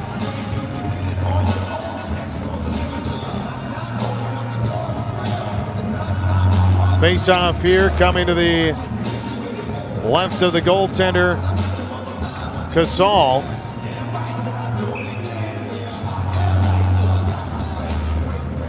Ready here for the face-off draw, Panzer. With 3:24 to go. Off the draw here, Stampede trying to not get free. It'll come back here. Corral goes back, cross-ice pass. That one knocked away, and it'll be bouncing here. Stampede trying to dig for it. Right wing wall. They'll take it a shot. A save is made by Casal, and he'll fall on it, cover, and gain the whistle. 3:09 to go in the second period. 2-1. Muskegon leading Sioux Falls here, 35 left on the power play. Face off here. Ready again. As it'll be Casal, his left side, won by the Jacks. Gulanek works it. Gulanek gets it back in the left circle. High slot, Corral shot save, bouncing puck rebound. Comes back out to Corral at the right point. He winds, works it left side. Gulanek shot, kick save, rebound. Another save by Casal. A couple of big stops there with the pad, and he knocks it, and the Herd will clear it out of the zone. 12 seconds left on the power play for Muskegon. They'll look for one more strong rush. 2:40 to go in the period. Here comes the Jacks, sent in by Nordberg. Stopped, it's not gloved down by Lee. And the Stampede back at full strength as the puck is cleared and it goes up and out of play with 2:31 to go in the second. We'll take a quick timeout. We're back in 30. This is Stampede Hockey.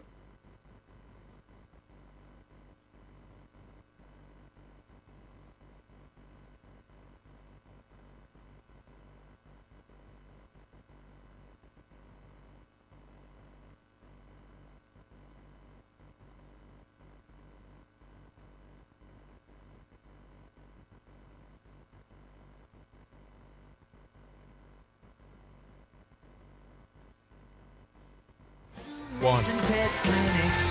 Hurd trying to dig it out of the zone. 2:20 to go in the period. Jolich, Sobieski. Hurd down by 1, being outshot 20-15 in the game now. McDonough out to center, couldn't hold on, and it'll come back for the Jacks hit over the line. Rafferty has it, look out, Rafferty cutting back, right circle, shot up high, and it's played back and chipped by McDonough. Now the Stampede will get it back here. Sobieski, long outlet pass here, swings it across McDonough, and that one couldn't quite get to it. It'll come back here along the wall. Now it's spun around, Barabanov, pass intercepted, and cleared to center by the Jacks, who now have possession. Angle brings it in, gets hit there by Sobieski. Puck played, Sioux Falls trying to go the other way with it. McDonough trying to tie it up along the wall. Picked back up here by Charlie, and Charlie will come out with it. Charlie with some room, he's got Barabanov. Charlie, it centers, and it's sticked away, and the save made. Charlie tried to make the pass, he's frustrated. He tried to make the pass to Barabanov, and just getting a piece of it there was the Jacks defenseman. It went off and trickled, and then on to the goaltender. But a good effort there, 1:26 to go. Second period, 2-1. Muskegon leading, the Stampede trying to get another last second goal here to end the period. Dillard in to take the draw here. Face-off draw won by the Jacks. Swung off behind the net, flipped around. Young will chip it off the boards. Rybakov can't hold. The Jacks are offside by quite a bit with 1:16 to go here.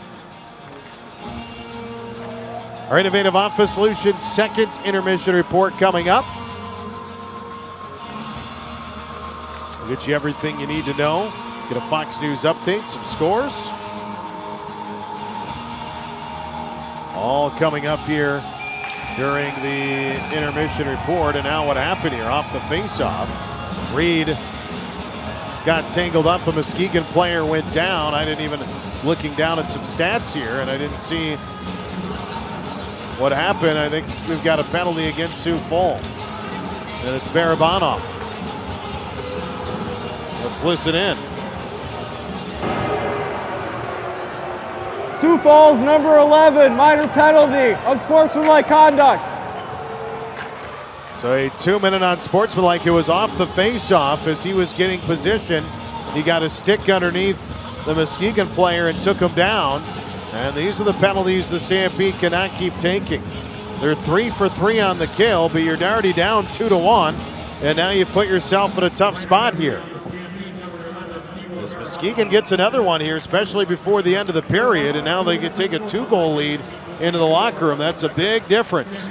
Toll, right side, chips it off the boards and ahead. Dillard chasing after it, he'll pick it up. Dillard cuts to the net, shot and a save made.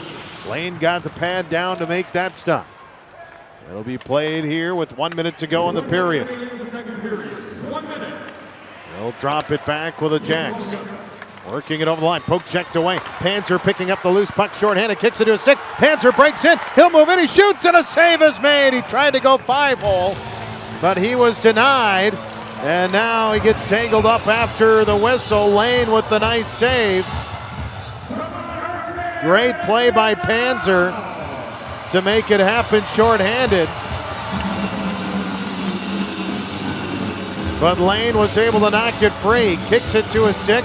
Comes between the circles, but the shot ended up going kind of right in his stomach. A little high, maybe if he kept it a little lower, might have snuck between the pads, but easy to save from up here. Not as easy to do when you're coming in at 60 miles an hour trying to make a quick play with 3 guys chasing you. Nonetheless, a great play, and it keeps the face-off here deep in the Muskegon end. Webush out there now with McNeilis, Sobieski, and Rybakov. 1:32 left on the power play. 47.5 to go in the second period. Webush getting frustrated, the linesman here not dropping the puck. Finally does so, tries to dig it out. And the puck played here again by the Lumberjacks as they'll try to bring it. And they keep dropping it back and they turn it over again. Webush though couldn't get to it. They keep doing this drop pass and it's nearly cost them twice now as the puck played into the offensive zone. Sobieski backhands it off the glass, bouncing puck here. Hurd trying to get to it, can't. It'll come over to Sobieski with 20 seconds to go. He hammers it off the wall and clears it all the way down. 15 seconds left in the period. Corral into the zone. Shot wide of the net. Down to 10 seconds to go. Out to the right point. They'll float one. Bouncing puck, kick save. Casal. He's been solid tonight. Puck played along the left side. They'll center. Knocked down, and Rybakov will pick it up. And that will be the end of the period. The Stampede will have to come from behind here to win this one tonight as they trail 2-1 at the end of 40 minutes of play this season. Muskegon, when leading after 2, are a perfect 9-0-0. Herd will try to change that here tonight.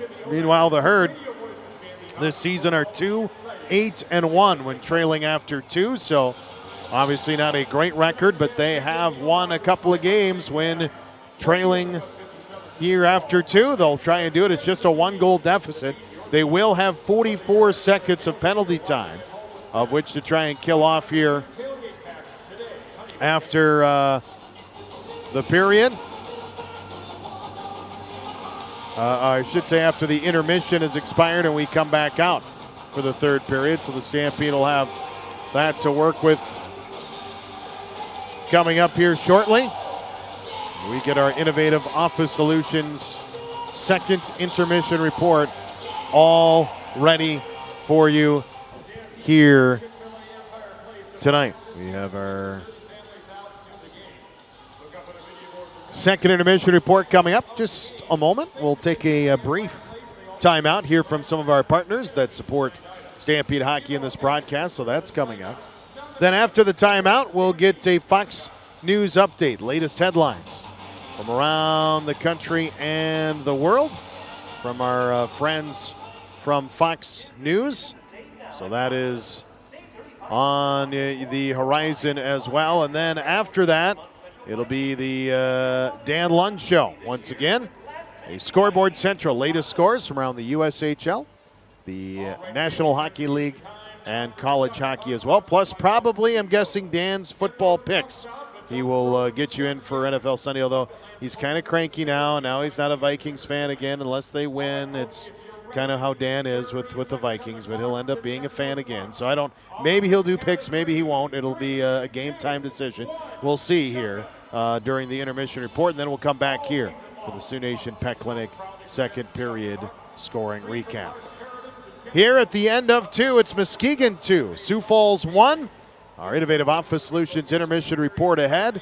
We're back with more when we return as you're listening to Sioux Falls Stampede Hockey on your home for Stampede Hockey, Kaladustok 1320 107.9.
And Waterloo, that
on the road in Chicago. Chicago leads 2-0. Back with my NFL predictions.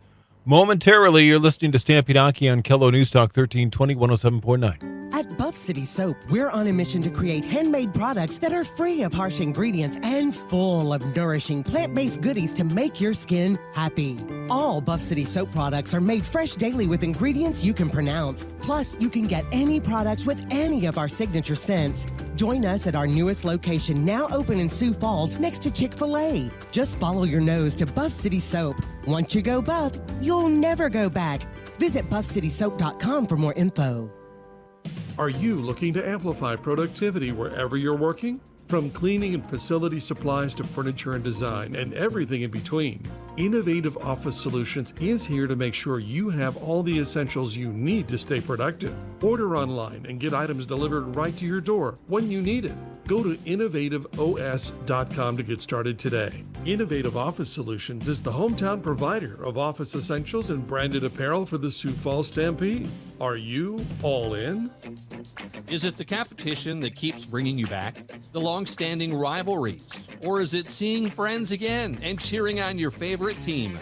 At First Dakota, we're here for it all. We appreciate the fans, the players, the coaches and officials, the concessions crew. The shared community experience is part of what makes life here great, and we're here for it. See you at the game. First Dakota National Bank, member FDIC. Kello News Talk 1320 107.9. I don't say it often, but Jim was wrong when he said I'm no longer a Vikings fan. I still am a huge Vikings fan, but after they lost to Chicago, I said, you know what? I need to push the reset button. So it's good that we had last week off. Tomorrow, my system records all games, so tomorrow the game will be recorded. I will wait until the end of the game to find out if they did win. And if they won, I'll go back and happily watch it, finding out exactly how they won. I know that might not seem like the fan to most, but that's how us Vikings fans cope. Scores, Steelers lost to the Patriots Thursday night. Zappy, is that his name? Yeah, pretty good quarterback, I guess. Buccaneers at Falcons. I'm picking the Falcons at home.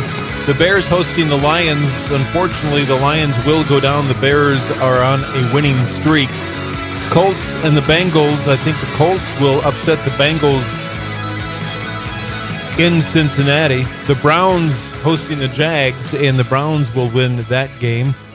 Saints at the Panthers. Don't really care, but the Saints should come away with a victory there. Jets at home facing the Texans. Texans handily win that one. Ravens over the Rams. Vikings in the Vegas area to take on the Raiders. Vikings will lose tomorrow's contest. 49ers playing the Seahawks. That's always a hard-fought game. I'm going to actually pick the Seahawks to win in an upset. I know, I'm weird. Chiefs hosting the Bills. You know, you'd think that the Bills are kind of, I always thought the Bills have been the AFC Vikings, and just when I start to count them out, they come roaring back. I'm picking the Bills to beat the Chiefs tomorrow. The Broncos going to beat the Chargers in Los Angeles, and the Eagles and Cowboys, two teams that I really don't care for. I'm going to give the edge to the Eagles just because. Dolphins upending the Titans Monday night. In the other game, the Giants at home taking on the Packers. I'm saying the Packers, all we need is love. Yeah, whatever. Packers go down Monday night. The Giants will win. Back with more in a moment. Is it the competition that keeps bringing you back? The long-standing rivalries? Or is it seeing friends again and cheering on your favorite team? At First Dakota, we're here for it all. You ready? We appreciate the fans, the play.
Let's hope that we can get a little comeback going here. A little Cotton Eye Joe always helps a rally.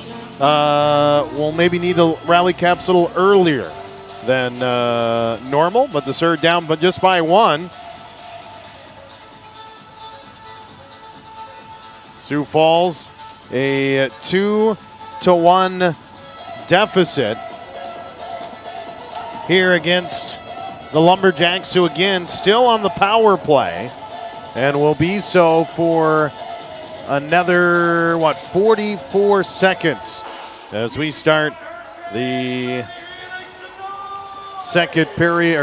third period here tonight. Our Sioux Falls Specialty Hospital third period, and away we go here. Power play for Muskegon. Hurd need to kill this off as that one knocked down by Casal into the corner. Comes back around to the left wing wall. Gridden gets it out to the point. He'll cycle it around here and set something up. Quick shot here, deflects up and out of play. Nicely done there by the Stampede. Sioux Falls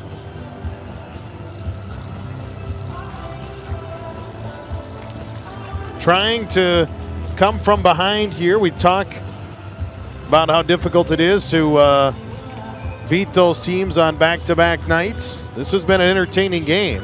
It's been back and forth. Shots are 23-18 in favor of the Jacks, but they have the lead right now as they got the only goal of the second period. Now Sioux Falls trying to battle back from behind as the puck played here to the right point. Gridden plays to the high slot. Just 15 left on the power play. Young, left side shot, and there's a save made. Sliding from left to right was Casal, who's been solid here tonight for the Stampede.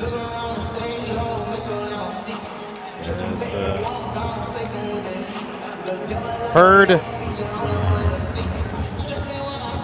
trying to find a way to come back here, tie this one up, and then see what happens.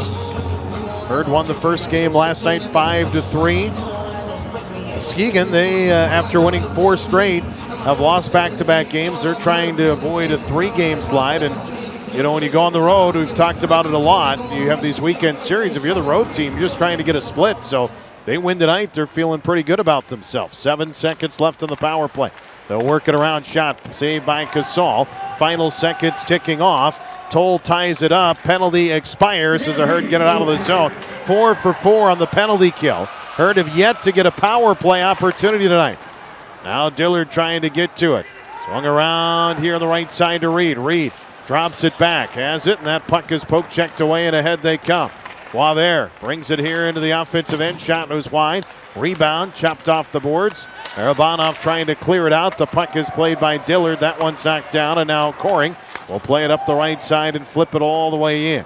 Off behind the net, Casal leaves it here for Rybakov. Rybakov, bad pass, nearly intercepted, but Dillard able to get to it. And the Stampede able to chop it out to center ice here. Just underway, Sioux Falls Specialty Hospital third period. If you're just joining us, the Herd just killed off a penalty against Muskegon, but the last time they did that, the Lumberjacks scored, and now the Jacks have pressure. Shot saved by Casal. Rebound picked up by Rybakov off the wall. Left side centering, and that's tipped there. It'll come back here as it's played along the right wing boards. They'll center, and now it's played off the boards to Coring. Shot. That one deflects away. Back out to the right point. They work it here to Coring. His shot is blocked, and now it's the Stampede picking up the puck, and Barabanov will chip it off the wall up the left side to Reed. Coring has it back here out to center to Klee. Klee in over the line. Now it's played back here for Belisle. Now he'll swing it around to the far wall, gets it to Borgula, and Borgula pins it along the boards here again. Sends it back behind the net. Sioux Falls to Reed. Up the left wing side, chips it off the boards here. Belisle trying to track it down. He'll scoot after it here to the corner. Left wing side, it's still tangled up here as they try to knock it free. It'll be a turn, a shot by Borgula off the wall, and it comes out of the zone back out to Sobieski. Sioux Falls working for it here as they'll play it all the way back into the offensive zone. Played to the near side in front of the Muskegon bench as it came out, and Sobieski, he'll just skate back around here with it. Plays it over the line to Webush. Webush left circle, centers. That shot, kick, save made. Now it's flipped into the air. Belisle keeps it in momentarily, but the Jacks able to get a swipe at it, and Anderson is able to get it out of the zone. Back into the Stampede end. Sioux Falls will kind of reset here. They play it ahead. Webush along the left wing wall, edge of the left circle, deep in the Lumberjacks end. Trying to get to it. Laid back ahead up the right wing side. Anderson slides it into the slot. Shot. That one goes wide. Rebound. They score. No. Waved off. The goal. The referee waves it off here right away. And it looks like, I don't know if we had a man in the crease here or what. We'll listen and see what the call's going to be. But he was adamant right after the shot. There is no goal on the play due to goaltender interference. So they call goaltender interference on the Lumberjacks, and the Herd dodge one there. As Muskegon denied a goal there. Coaching staff wants a conversation, not going to get one, and they showing the replay here. The Lumberjacks did called for goaltender interference. It was close there. I think we may have gotten a little lucky there. This definitely was a little bit of a bump right before the shot, and that's what they're waving it off for. So it stays a 2-1 game. Stampede trying to knock it free. Panzer has it. Cholich has to come back as they play it all the way back into the Stampede zone. Toll. Here the Stampede have it. Here comes Cholich over the line. Drops it back right side. McDonough. Shot into the corner. Wide. Cholich gets it back here. Edge of the right circle. Plays it to Berger. Berger flips it all the way in. McDonough has it tied up back behind the net to Toll. Toll working it around. As the face-off will come all the way back in the Muskegon zone. Face-off coming up here. As the Stampede will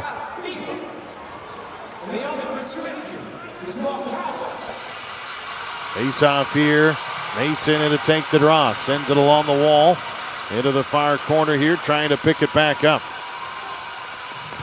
He'll work it here to the right side. Mason trying to get to it.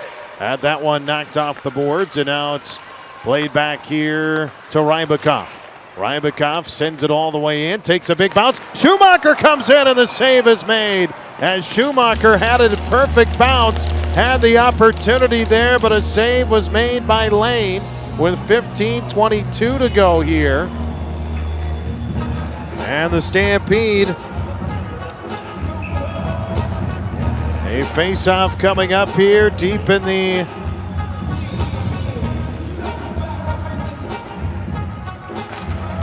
won by the Herd. Schumacher shot and a save made there by Lane. Schumacher here on loan from the Wisconsin club in the North American League and making some noise here. As the puck comes back out to center. Geinke will try to track it down. The Stampede, Rybakov lays here to Mason. Herd starting here to get a little energy. 5 minutes in, and now they turn it over as they say that. Here's Corral over the line. Moving in left side, cross ice pass off the mark. Collision there. It's a couple players running to the boards, and the puck comes to the blue line. Flipped and sent in back behind the net. Off behind the goal. Sioux Falls will come away with it. Rybakov back out to center to Mason. Swings it along the far wall. Now sent in back behind the net as they try to track it down. Angled on the right side to Mason, to Barabanov. Barabanov trying to turn in center. That one is knocked down. It'll come here. And play, it's just going all over the place here off skates, off of sticks, and goes finally back behind the Muskegon net where they'll just chip it off the wall and clear it out of the zone. Sioux Falls working back with it here as they'll play it into the corner. Left side, shot wide of the net. Casal looking on here in the Stampede zone. Edge of the left circle. Now tied up there. Stampede have to be careful. They got a penalty. 5th power play of the night for Muskegon, a holding. And the Herd, that's the story of the night, can't stay out of the box. Making it tougher on themselves. Power play Muskegon when we come back here in 60. This is Stampede Hockey.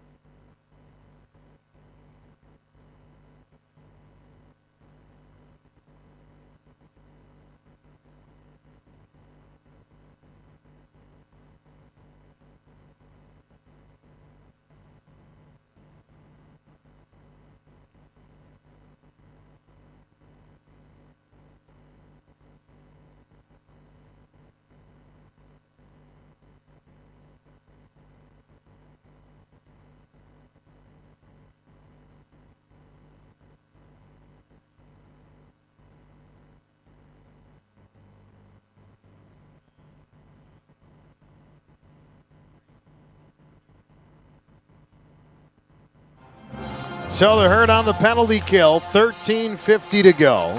Third period.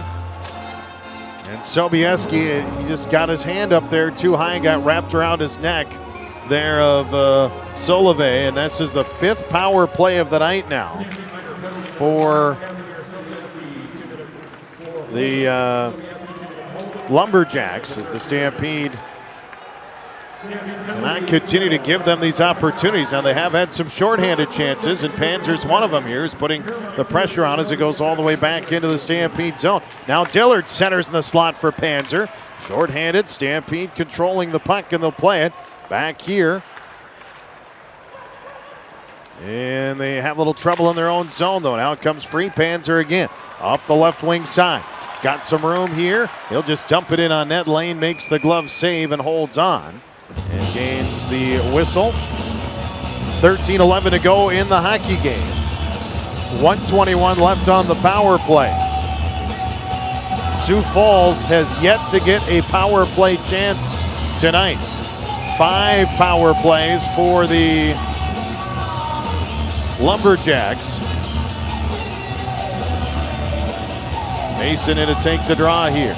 Digs in, face-off won by the Lumberjacks, and it goes off behind the net. Yale playing it ahead, and they'll bring it ahead. Dropping it back. They'll work it here along the left side. Out to the neutral zone. Plays Mason trying to get to the puck. Circling back here are the Jacks, and they'll take their time and come out with it. Ahead, Nordberg. Right side to Corral and flips it all the way in. Swung around, Charlie hammers at it. Mason trying to get to it. Poke check free, and Mason will get it out of the zone. 40 seconds to go here. Played back Up in over the line. Stampede, Rybakov off the wall, chips it off the boards and sends it all the way down.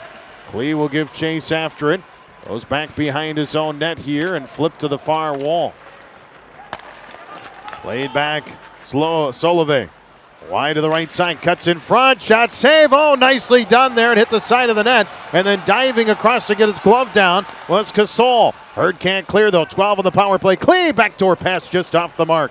Out tipped here by Gulanek. He plays it, it comes out of the zone. Sobieski getting ready to come out of the box, and he will do so. The Stampede successfully kill off the penalty, and Sobieski out of the box, steals the puck. He'll kick it ahead over the line to McNeilis, and now back to Sobieski. Off behind the goal, it's played by Young of the Jacks, and they'll swing it around though and clear it out of the zone. 11:35 to go in regulation. Wide to the left side are the Lumberjacks out of the Stampede and Young trying to station himself. Stampede get a piece though and they'll clear it out. Back at center, right in front of us. Collision there as Cholich ties it up. Young will get it free for Muskegon. Now play to the left side here. They bring it in over the line. Yale works it to the right side, off behind the net. Left side, centering shot, and that one tipped into the net. Again, right after they kill off a big penalty, the Stampede give up a goal, and they've got work to do. Just 11:05 to go in the hockey game, and it's a 3-1 score. We'll see how this one exactly went in off the replay here.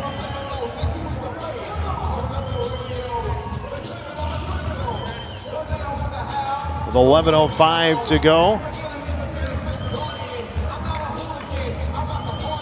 And the puck just in front of the net.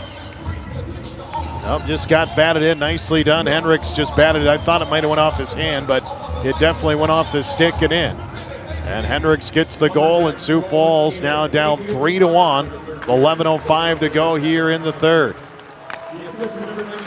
Still midway through another half of the period to go, but a lot of work to do now. Got to get two here as the puck is played out of the zone. So the Stampede 5 for 5 on the penalty kill, but they've also given up 2 goals within a minute after that penalty had expired. So the kind of takes a lot out of them, that penalty kill. Here's McDonough to Panzer. Panzer can't handle it.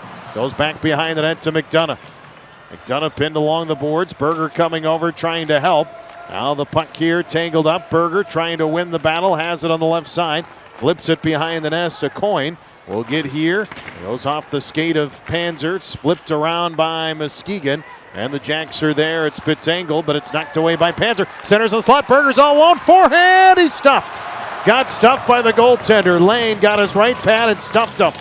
Now Sobieski misses and the puck comes out of the zone. Here's Panzer. A great save there by Lane. Berger tried to make the move, couldn't get it to go. Dillard has it. Puck comes back to center. Hurd to be offside. Now touched up there by Dillard. Reed fires one high and over the net. Chance of Let's Go Stampede starting up, but here comes Hendricks the other way. Hendricks left side, cuts into the slot, moves in, shot, and he scores. Beats Casal, and it's 4-1 in the wheels coming off the Stampede wagon here tonight. And it's a 4-1 game. Muskegon on their way to a weekend split here after that goal.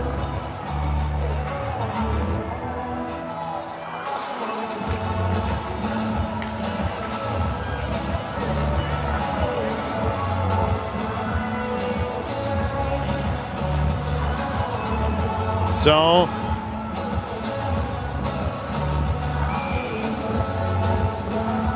Lumberjacks goal scored by number 7, Ty Hendricks. Hendricks unassisted. So the Herd now a tough one here, down 4-1, and Muskegon in complete control here with 9.5 to go in the hockey game. As the puck will come free and out of the zone. Lee back to get to it.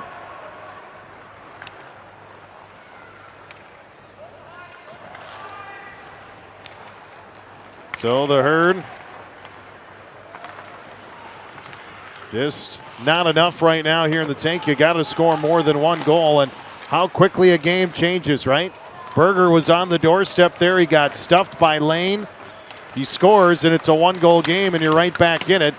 He does it. They come back and score. Now you're down by 3. And finally, we're going to get a power play here. So if there ever was hope for the Stampede, they're finally going to get a power play chance, and they have to score.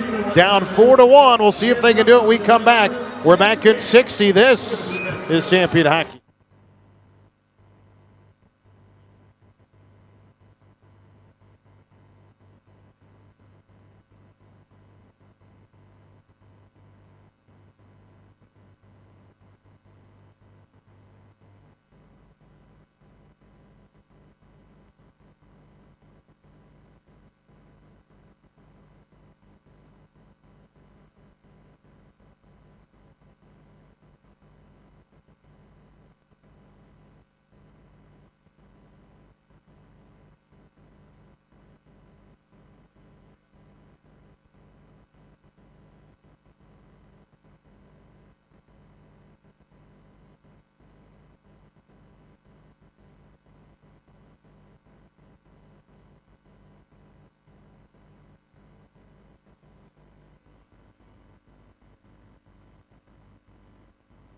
Sioux Sports. Power play for the Herd. Hockey headquarters power play, but it's Pearson from Muskegon shorthanded coming with it. Casal comes out to clear it out of the zone. First power play attempt of the night for Sioux Falls. And we're down to 8.5 left in the third period. As the Stampede power play 11th in the league at 18.5%, 15 power play goals this season. Penalty kill 11th in the league for Muskegon at 76.5%. High stick was the call there. The puck was played with a high stick, so the faceoff deep in the Stampede zone. 8:32 to go in the game, 140 on the power play. Herd have got to score here, and it'll be up to Sobieski back there with Charlie. And the Stampede up front with Webush, McNeilis, and Borgula. Flipped all the way in. Lane back behind the net. Swings it around to the left side as it tangled up, and the Jacks will come out with it. Slove off the right wing boards, cutting in front, had it knocked down. Charlie picks up the puck here. Right side, cuts back with it. He'll drop it here in the Stampede. Sobieski with the puck. McNeilis ahead with it into the offensive zone, wide to the left side. Holds on, has it, poke checked it, it's knocked away. 7:45 to go, down to 50 on the power play. Solvay shorthanded, sends it across, the shots wide. Now played back here, Stampede's Charlie gets to the puck, rolls ahead, and now this is where you're really missing those 4 players. 3 players, position players, and a goaltender, but your 3 guys, 2 forwards and a defenseman that you don't have from the World Junior A Challenge. Here's Panzer, sends a sloppy pass there, and that one knocked down. It'll be played off the boards. It'll be picked up by Cholich. Herd just 20 seconds left. They haven't set anything up until now. Now they'll get a shot. Here's a pass, blocked, rebound, goes to McDonough behind the net. Now flip, the Lumberjacks will come out with it. They will play it ahead. They will have a breakaway. They will score as Klee gets on the backhand, and this one turning into a blowout.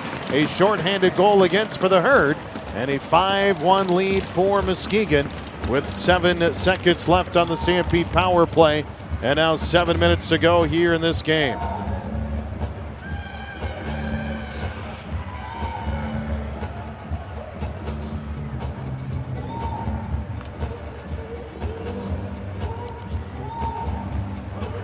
So the Herd down 5-1 here. And that is a rough third period here for the Herd, who again, that number will stay the same. They have won just 2 games this season when they have not scored first. Here's Cholich off the left wing wall. Wide to the left side, gets shoved into the boards.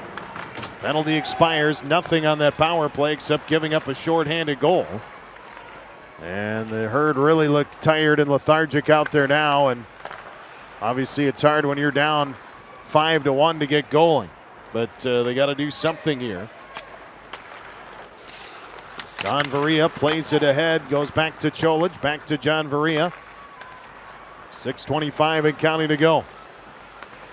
Up here, over the line. Drop back for Schumacher, sent in behind the net.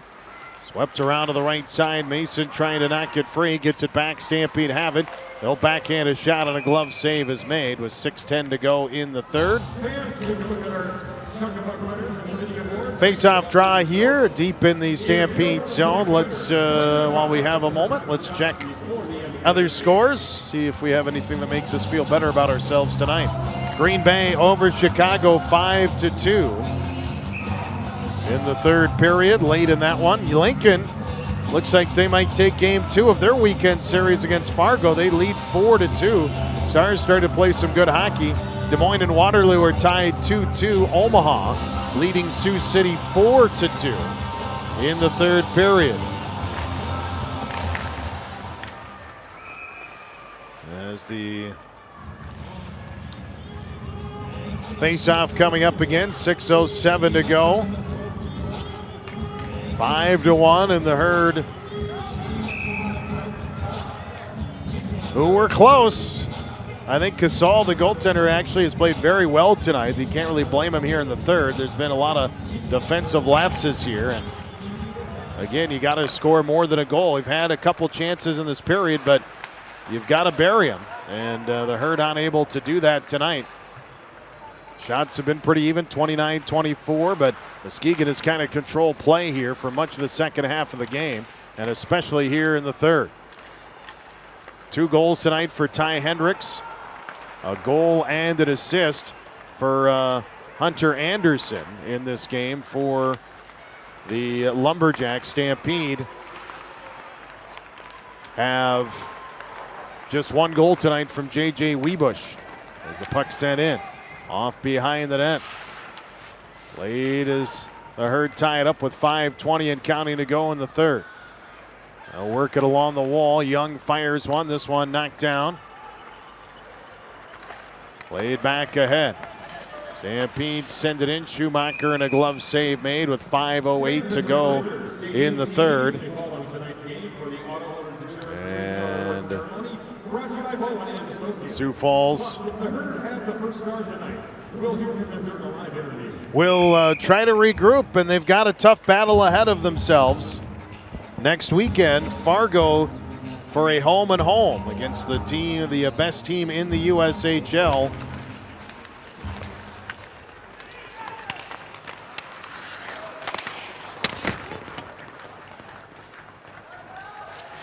They'll play into the right wing corner off behind the net. Scooped up by the Lumberjacks. Rolls, sends it off the wall. Now they bring it over the line and they'll center, and the puck is squirted free to the far side. Picked up here behind the net with 4:40 to go. Belisle plays it. He holds on to the puck. Belisle works it ahead, up the middle of the ice, left wing side. Stampede's Reed can't get to it, and it's dumped back. Stampede, Belisle will work it ahead here up the left side to Reed. Reed on the left wing wall, left circle shot, right at him, and a save made, and that's been part of the problem. All the shots today have been pretty much right at the goaltender. Lane has had a couple of big ones, including that one earlier in the period where he stuffed him with the right pad, but Sioux Falls, not a lot of luck here tonight.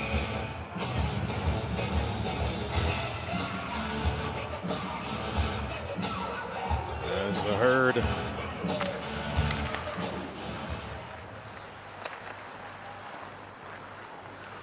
plays it into the right circle off behind the net to Panzer. Panzer. Left side shot on Varillo, hits the side of the net there. They're trying to cover, and they'll play it back along the wall. Lane, 26 saves here tonight unofficially, as the puck played by McDonough on the right side. Gets it back into the high slot, fires, Lane the save, rebound shot, rebound tipped, and they score. Jackson Panzer puts it in. And it's 5-2 with 3:42 to go here in the hockey game.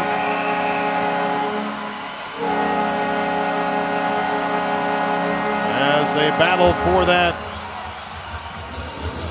loose puck. able to knock it in, and it's a 5-2 game, 3:42 to go, but Herd are going to need a lot more here in this one. We'll see if Casal will get pulled here quickly, if they can get the puck into the offensive end, excuse me.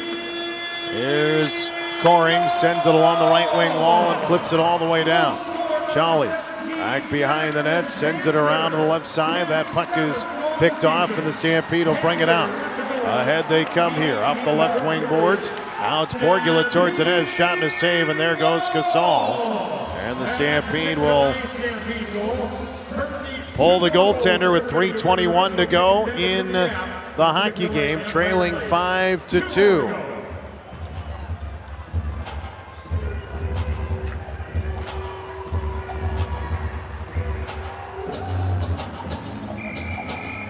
Face off to the right stick side of the netminder lane.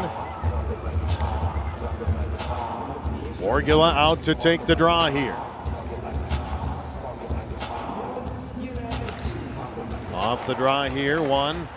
Swung around by Coring. Stampede right side shot, on the save is made.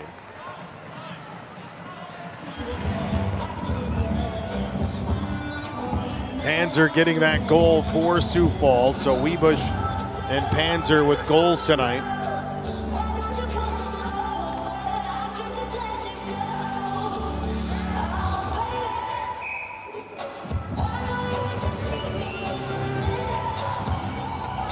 Face off to the left of the goaltender. Lane. Wiebusch out there with McNeilis, Geikie, Borgula, Rybakov, and Charlie as they emptied out on the other side. Borgula, right circle, gets it. They center right through the crease. Played back here by Rybakov. Flipped in back behind the net. Geikie trying to give a chase after it here. Borgula on the right side, sends it into the corner. Geikie has that one. Wiebusch sandwiched along the boards. It's chipped off the boards here. Kept in by Charlie, but now intercepted, and they'll send all the way down. It'll be icing here, as the clock will stop with 2:40. Oh, they wave off the icing for some reason. Not sure why there. They play on, and now Charlie has to bring it the other way. Charlie tries to make a move between the circles, but he's not going to get there. It's intercepted, and the puck is cleared all the way down here. This one, will we get icing? This time we do. With 2:27 to go in the third period. Herd trailing 5-2 in this contest. The face-off draw here coming. We got a timeout being called by Muskegon. We'll take one as well. We're back with you in 60 seconds for the finish of this one. This is Stampede Hockey.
Back here in Sioux Falls, face-off, emptied out on the other side. Panzer, Berger, McDonough, Toll, Sobieski, and Reed out there. Face-off, though, won by the Lumberjacks, and it's out of the zone.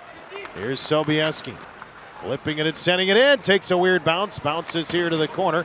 Off the boards, Berger trying to get to it. Reed has the puck and plays it back here. They'll work it out to center. McDonough sends it all the way in. Chasing after it. Play to the far wall. McDonough picks it up. He'll play it back out to Toll. Play to the right side of Panzer. Shot tipped in front. Reed trying to jam it in, but the save is made. And the puck never crosses the line. McDonough gets dumped after the whistle, and now all heck breaking loose as everybody getting involved. McDonough going after one of the Muskegon players here. Sobieski tied up as well. They're blowing their whistles. That doesn't seem to be effective as they just keep going. Rafferty and Sobieski were tied up. More whistle blowing, more pushing and shoving, and now Henrik's in the face of Panzer, and everybody getting separated here, and we'll have something out of this, I'm sure, on both sides. With 1:56 to go here in the third period as Reed was trying to jam that thing in, but Lane between his legs able to make the save and hold on. McDonough into the box for the Herd. Rafferty for Muskegon. Falls number 20, minors each for roughing, 4-on-4.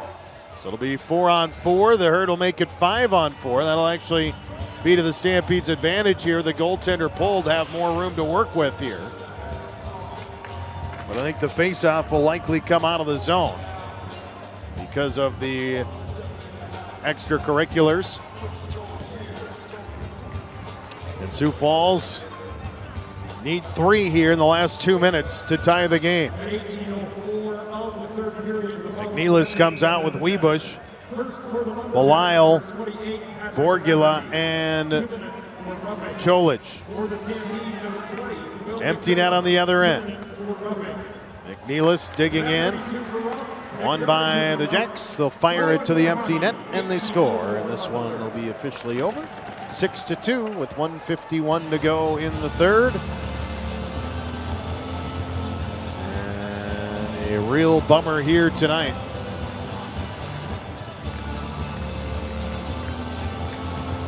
Herd missing those players, certainly affecting them, but can't use that an excuse every game here. Won it last night, should have been able to compete here tonight for that chance, and just not going to happen. So 6-2 score. Dillard in to take the draw here. Muskegon, I mean, you got to give them credit. Yes, I know Coach mentioned we've played 5 games in 9 days, but Muskegon was in Rochester, New York last weekend. Drove by bus to get there. And then this weekend in Sioux Falls here. So they've had 2 long trips and had plenty of energy tonight. Here's Pearson over the line, wide to the left side. Shot, kick, save, rebound. Casal makes the stop. Stampede trying to clear it out of there. Has it tangled up. Herd up the left wing wall to Barabanov. That one knocked down. It'll come back here to Dillard. Dillard moving it to the right side. Goes off behind the net, and they hold on to it. Minute 15 left in this one. Sioux Falls, Barabanov gliding here through traffic. Weaving ahead, trying to get a shot. It'll come back to Toll. He'll send it in with 1 minute officially left here in the hockey game. 1 minute. Played by the Jacks. That is Barnes swinging it out to center. Toll off his stick. Lost it, and it's picked back up by Coring. Coring goes around one defense, plays it into the corner. Looks to play it back out. The puck will come out of the zone. McCoy sends in. Stampede get it back here. John Variev ahead here to Schumacher, now to Rybakov. Rybakov over the line, shot in, and the save is made. Still 4-on-4 here to end the hockey game. Just 25 seconds to go.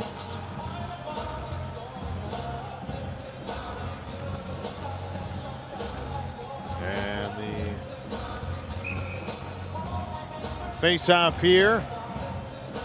Right of the goaltender. Stick side.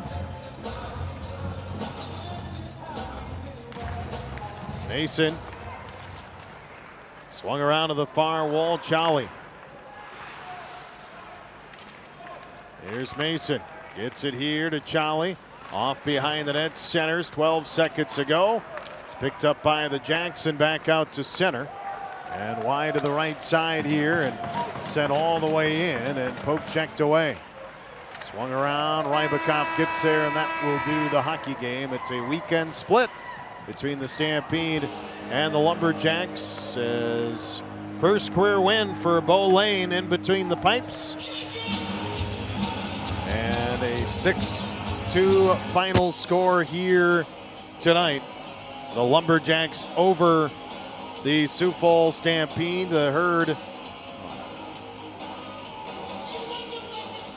will now get ready for next weekend as they travel to Fargo on Friday, a home and home with the best team in the USHL before the winter break.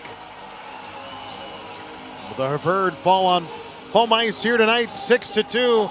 Our final score. It's the Dental Solutions postgame show. It is coming up next here. We'll have it for you when we return as you are listening to Sioux Falls Stampede Hockey on your home for Stampede Hockey, Kello News Talk, 1320, 107.9.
Final score of 6-2. It is the Dental Solutions post-game show. Go see Dr. Dane and his staff. Dental Solutions today. Thank you to Dental Solutions and Dr. Dane and Laura and the gang over there, all for their support of Star Wars night here tonight. Another successful Star Wars night thanks to their partnership And you should see our friends next time you are in need of some dental care. You go to SiouxFallsDentalSolutions.com to learn more. Stampede, well, they have a tough one here tonight as they fall by a final score of 6-2. Let's dive in to the post-game scoring recap. And in this one, it was the Lumberjacks getting the first goal of the game, 11:37. Jack Galonic scores at 11:37 from Hunter Anderson and Bauer Berry. Made it 1-0. It stayed that way until late in the period, but the Herd got some life from J.J. Webush. Orgula tries to shoot. That's blocked. Top to the edge of the left circle. He is stopped and now flips it into the corner. Webush trying to get to it. Rolling to Borgula. Turns and shoots. Centers. Webush turns, shoots. He scores! J.J. Webush knocks it home, and the Herd have tied the game with 44.8 seconds to go here in period number 1. And the Herd's leading scorer knocks in his 13th of the season. And that did make it a 1-1 game. And, well, we're feeling good about ourselves heading into the second period. In the second, it remained that way. Hunter Anderson got the only goal, 14:09 for the Lumberjacks, who outshot the Stampede 15-6 in that second period. The Stampede, yes, Lumberjacks outshot the Stampede 15-6 in that period and made it 2-1. In the third, Ty Hendricks would score again. 2 back-to-back goals for the Herd, killed off penalties, but then within 60 seconds of killing that penalty off, the Lumberjacks came back and scored. That hurt them tonight, and they did so. Ty Hendricks scores at 8:56 to make it 3-1. Then he scores again at 10:24. And then the wheels kind of fell off for the Stampede. 13:02, David Klee comes in on a shorthanded breakaway and scores. Jackson Panzer to get his 7th of the year from McDonough and Berger at 16:20, but Cody Corral gets the empty netter at 18:10, and the Lumberjacks win this one by a final score of 6-2. The Stampede did outshoot Muskegon 16-10 in the third period, but they fall 6-2. They were 5 of 5 on the penalty kill, but they gave up those goals right after, as I mentioned, and that hurt the club tonight. The Herd just 1 power play chance. That came in the third period, and they were 0 for 1 on their opportunity. We'll take a break here in the Dental Solutions postgame show. When we come back, we'll catch up with Coach Rude. We'll get out-of-town scores and look ahead of next weekend, so stay with us. More of the Dental Solutions postgame show right here, Keller News Talk, 1320, 107.9.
Post-game report. Let's take a look at some out-of-town scores. Some other finals starting to file in. A few games still in progress.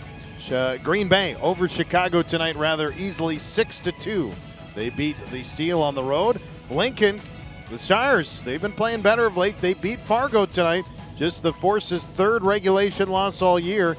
Lincoln down some 5-3. Those two teams play one more game tomorrow night in Lincoln. Meanwhile, down in Waterloo, the Blackhawks and the Bucks go at it, and the Waterloo gets a late goal with under 4 minutes to go to take a 3-2 lead. They hold off the Buccaneers, and Waterloo wins in regulation 3-2. Meanwhile, down in Sioux City, well, we know it was too good to be true. The Lancers were winning 3-0.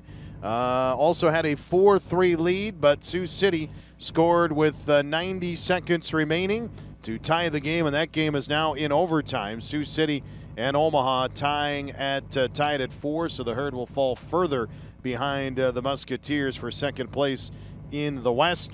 And other games in progress tonight, Madison leading Dubuque by a score of 3-2. And that game in the third period. And meanwhile, in the second period, it is Cedar Rapids leading Youngstown by a score of 4-2 as the Riders trying to earn a weekend split there in that game. So those are your scores from other games around the USHL tonight. The Stampede, they come up short tonight here. A rough third period. The Lumberjacks score 4 times, and they top the Stampede by a final score of 6-2. Time now to catch up with the head coach of the Stampede, Eric Rude. And Coach, obviously it was an entertaining game again, and through 2 periods, pretty close, and even early in the third. But I thought maybe tonight a few too many penalties, and although you were successful on them, I think we had 2 where about 60 seconds after you're able to kill that off, they came back and scored, and that kind of was a difference tonight too. Yeah, for sure. First of all, I just got to say I'm proud of our guys tonight. You know what? We showed up ready to play, and we were hanging in there, and we're battling and just trying to survive through the game and kind of get it close at the end. I mean, you saw a tired team tonight, and there's no doubt about it. You saw there was a distinct line somewhere in the second period there where the guys just ran out of gas. I mean, 5 games in 8 days is tough for these guys, and you know, it's been a lot of hockey, a lot of emotional stuff, and to be honest, I thought our goalie played great tonight. Yeah, he did. He was awesome. He was sharp. He was good. I mean, forget about how many goals went in. I mean, there were some point blankers. We had some, you know, the one thing, and this will happen again, where the schedule will beat you down. It's just part of the league, you know. And tonight, and this is not an excuse or whatever. Muskegon had 2 games in 8 days. We had 5, and I thought that was the difference tonight for sure.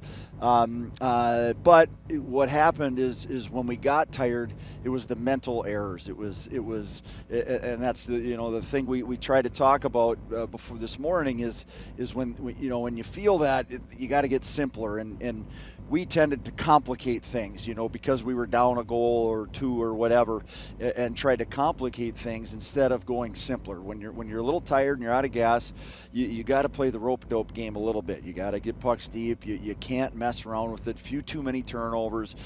We definitely got cute a few times for no reason really, and a lot of it was just it was when your physical body breaks down, your brain kind of follows sometimes, and that's something that you got to fight through. And it's a young group out there tonight that I thought showed up ready. I mean, I was really happy with the first period. Obviously way too many penalties, and that was a little bit, you're tired, you're sick.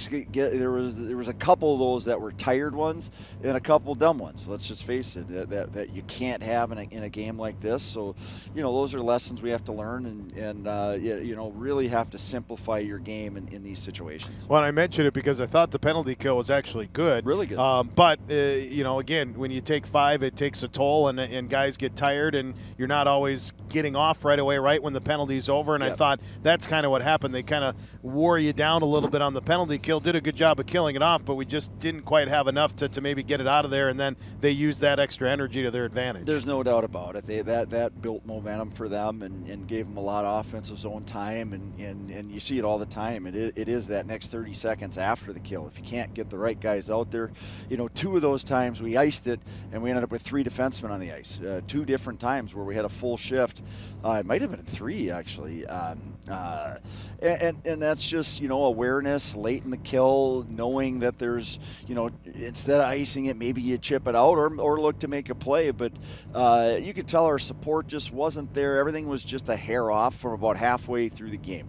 But I agree, it was an entertaining game. I thought, you could just feel it on the bench. The guys were just dragging, coming back, and we were trying to just, keep the momentum going. And this is hockey. It's a 3-1 game, still plenty of time. And I didn't see what happened with Berger's play down there. He got stuffed. He got the nice pad save. It was a good save. I couldn't tell. It looked like a great save to me. And that makes it 3-2. Yep. And now the energy is totally different. And they go right down. It's 4-1. And then it's really hard to come back from. We score. We try to get the goalie out. And we really just didn't have the energy to make a push.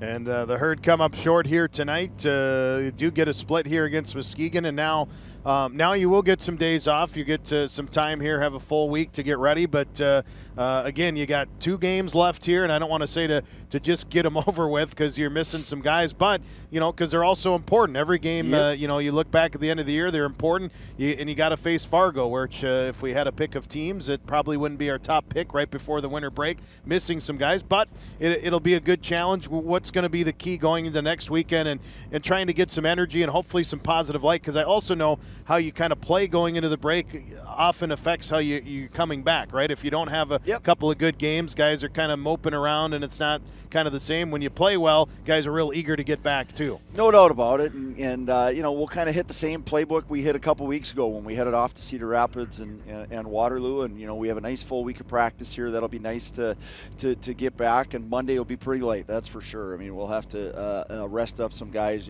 Some guys played some big minutes this week. So we're going to have to manage that early. But it's nice. We have plenty of time to get prepared for the same opponent 2 times, so we can focus all week on doing what we can to get them on the weekend. And we start up there, come back here, and it'll be a good way to end the first half of the year. It's not quite unofficial half. Yeah, it's always basically the half. And there's been a lot of really good things so far. I would expect our guys will have great energy going up there. It's always a fun rivalry, a fun place to play. It's a nice, easy road trip for us. Just it kind of fits perfect where you get a little nap on the way up and ready to go. So I would expect our guys to be ready to roll. And it's always a weird weekend. That last weekend before the Christmas break, the games are crazy. As a college scout, I used to hate it because you just never knew what you were going to get. Sometimes it's 7-1. Once in a while, it's a great game. You picture some of these guys, they're excited to get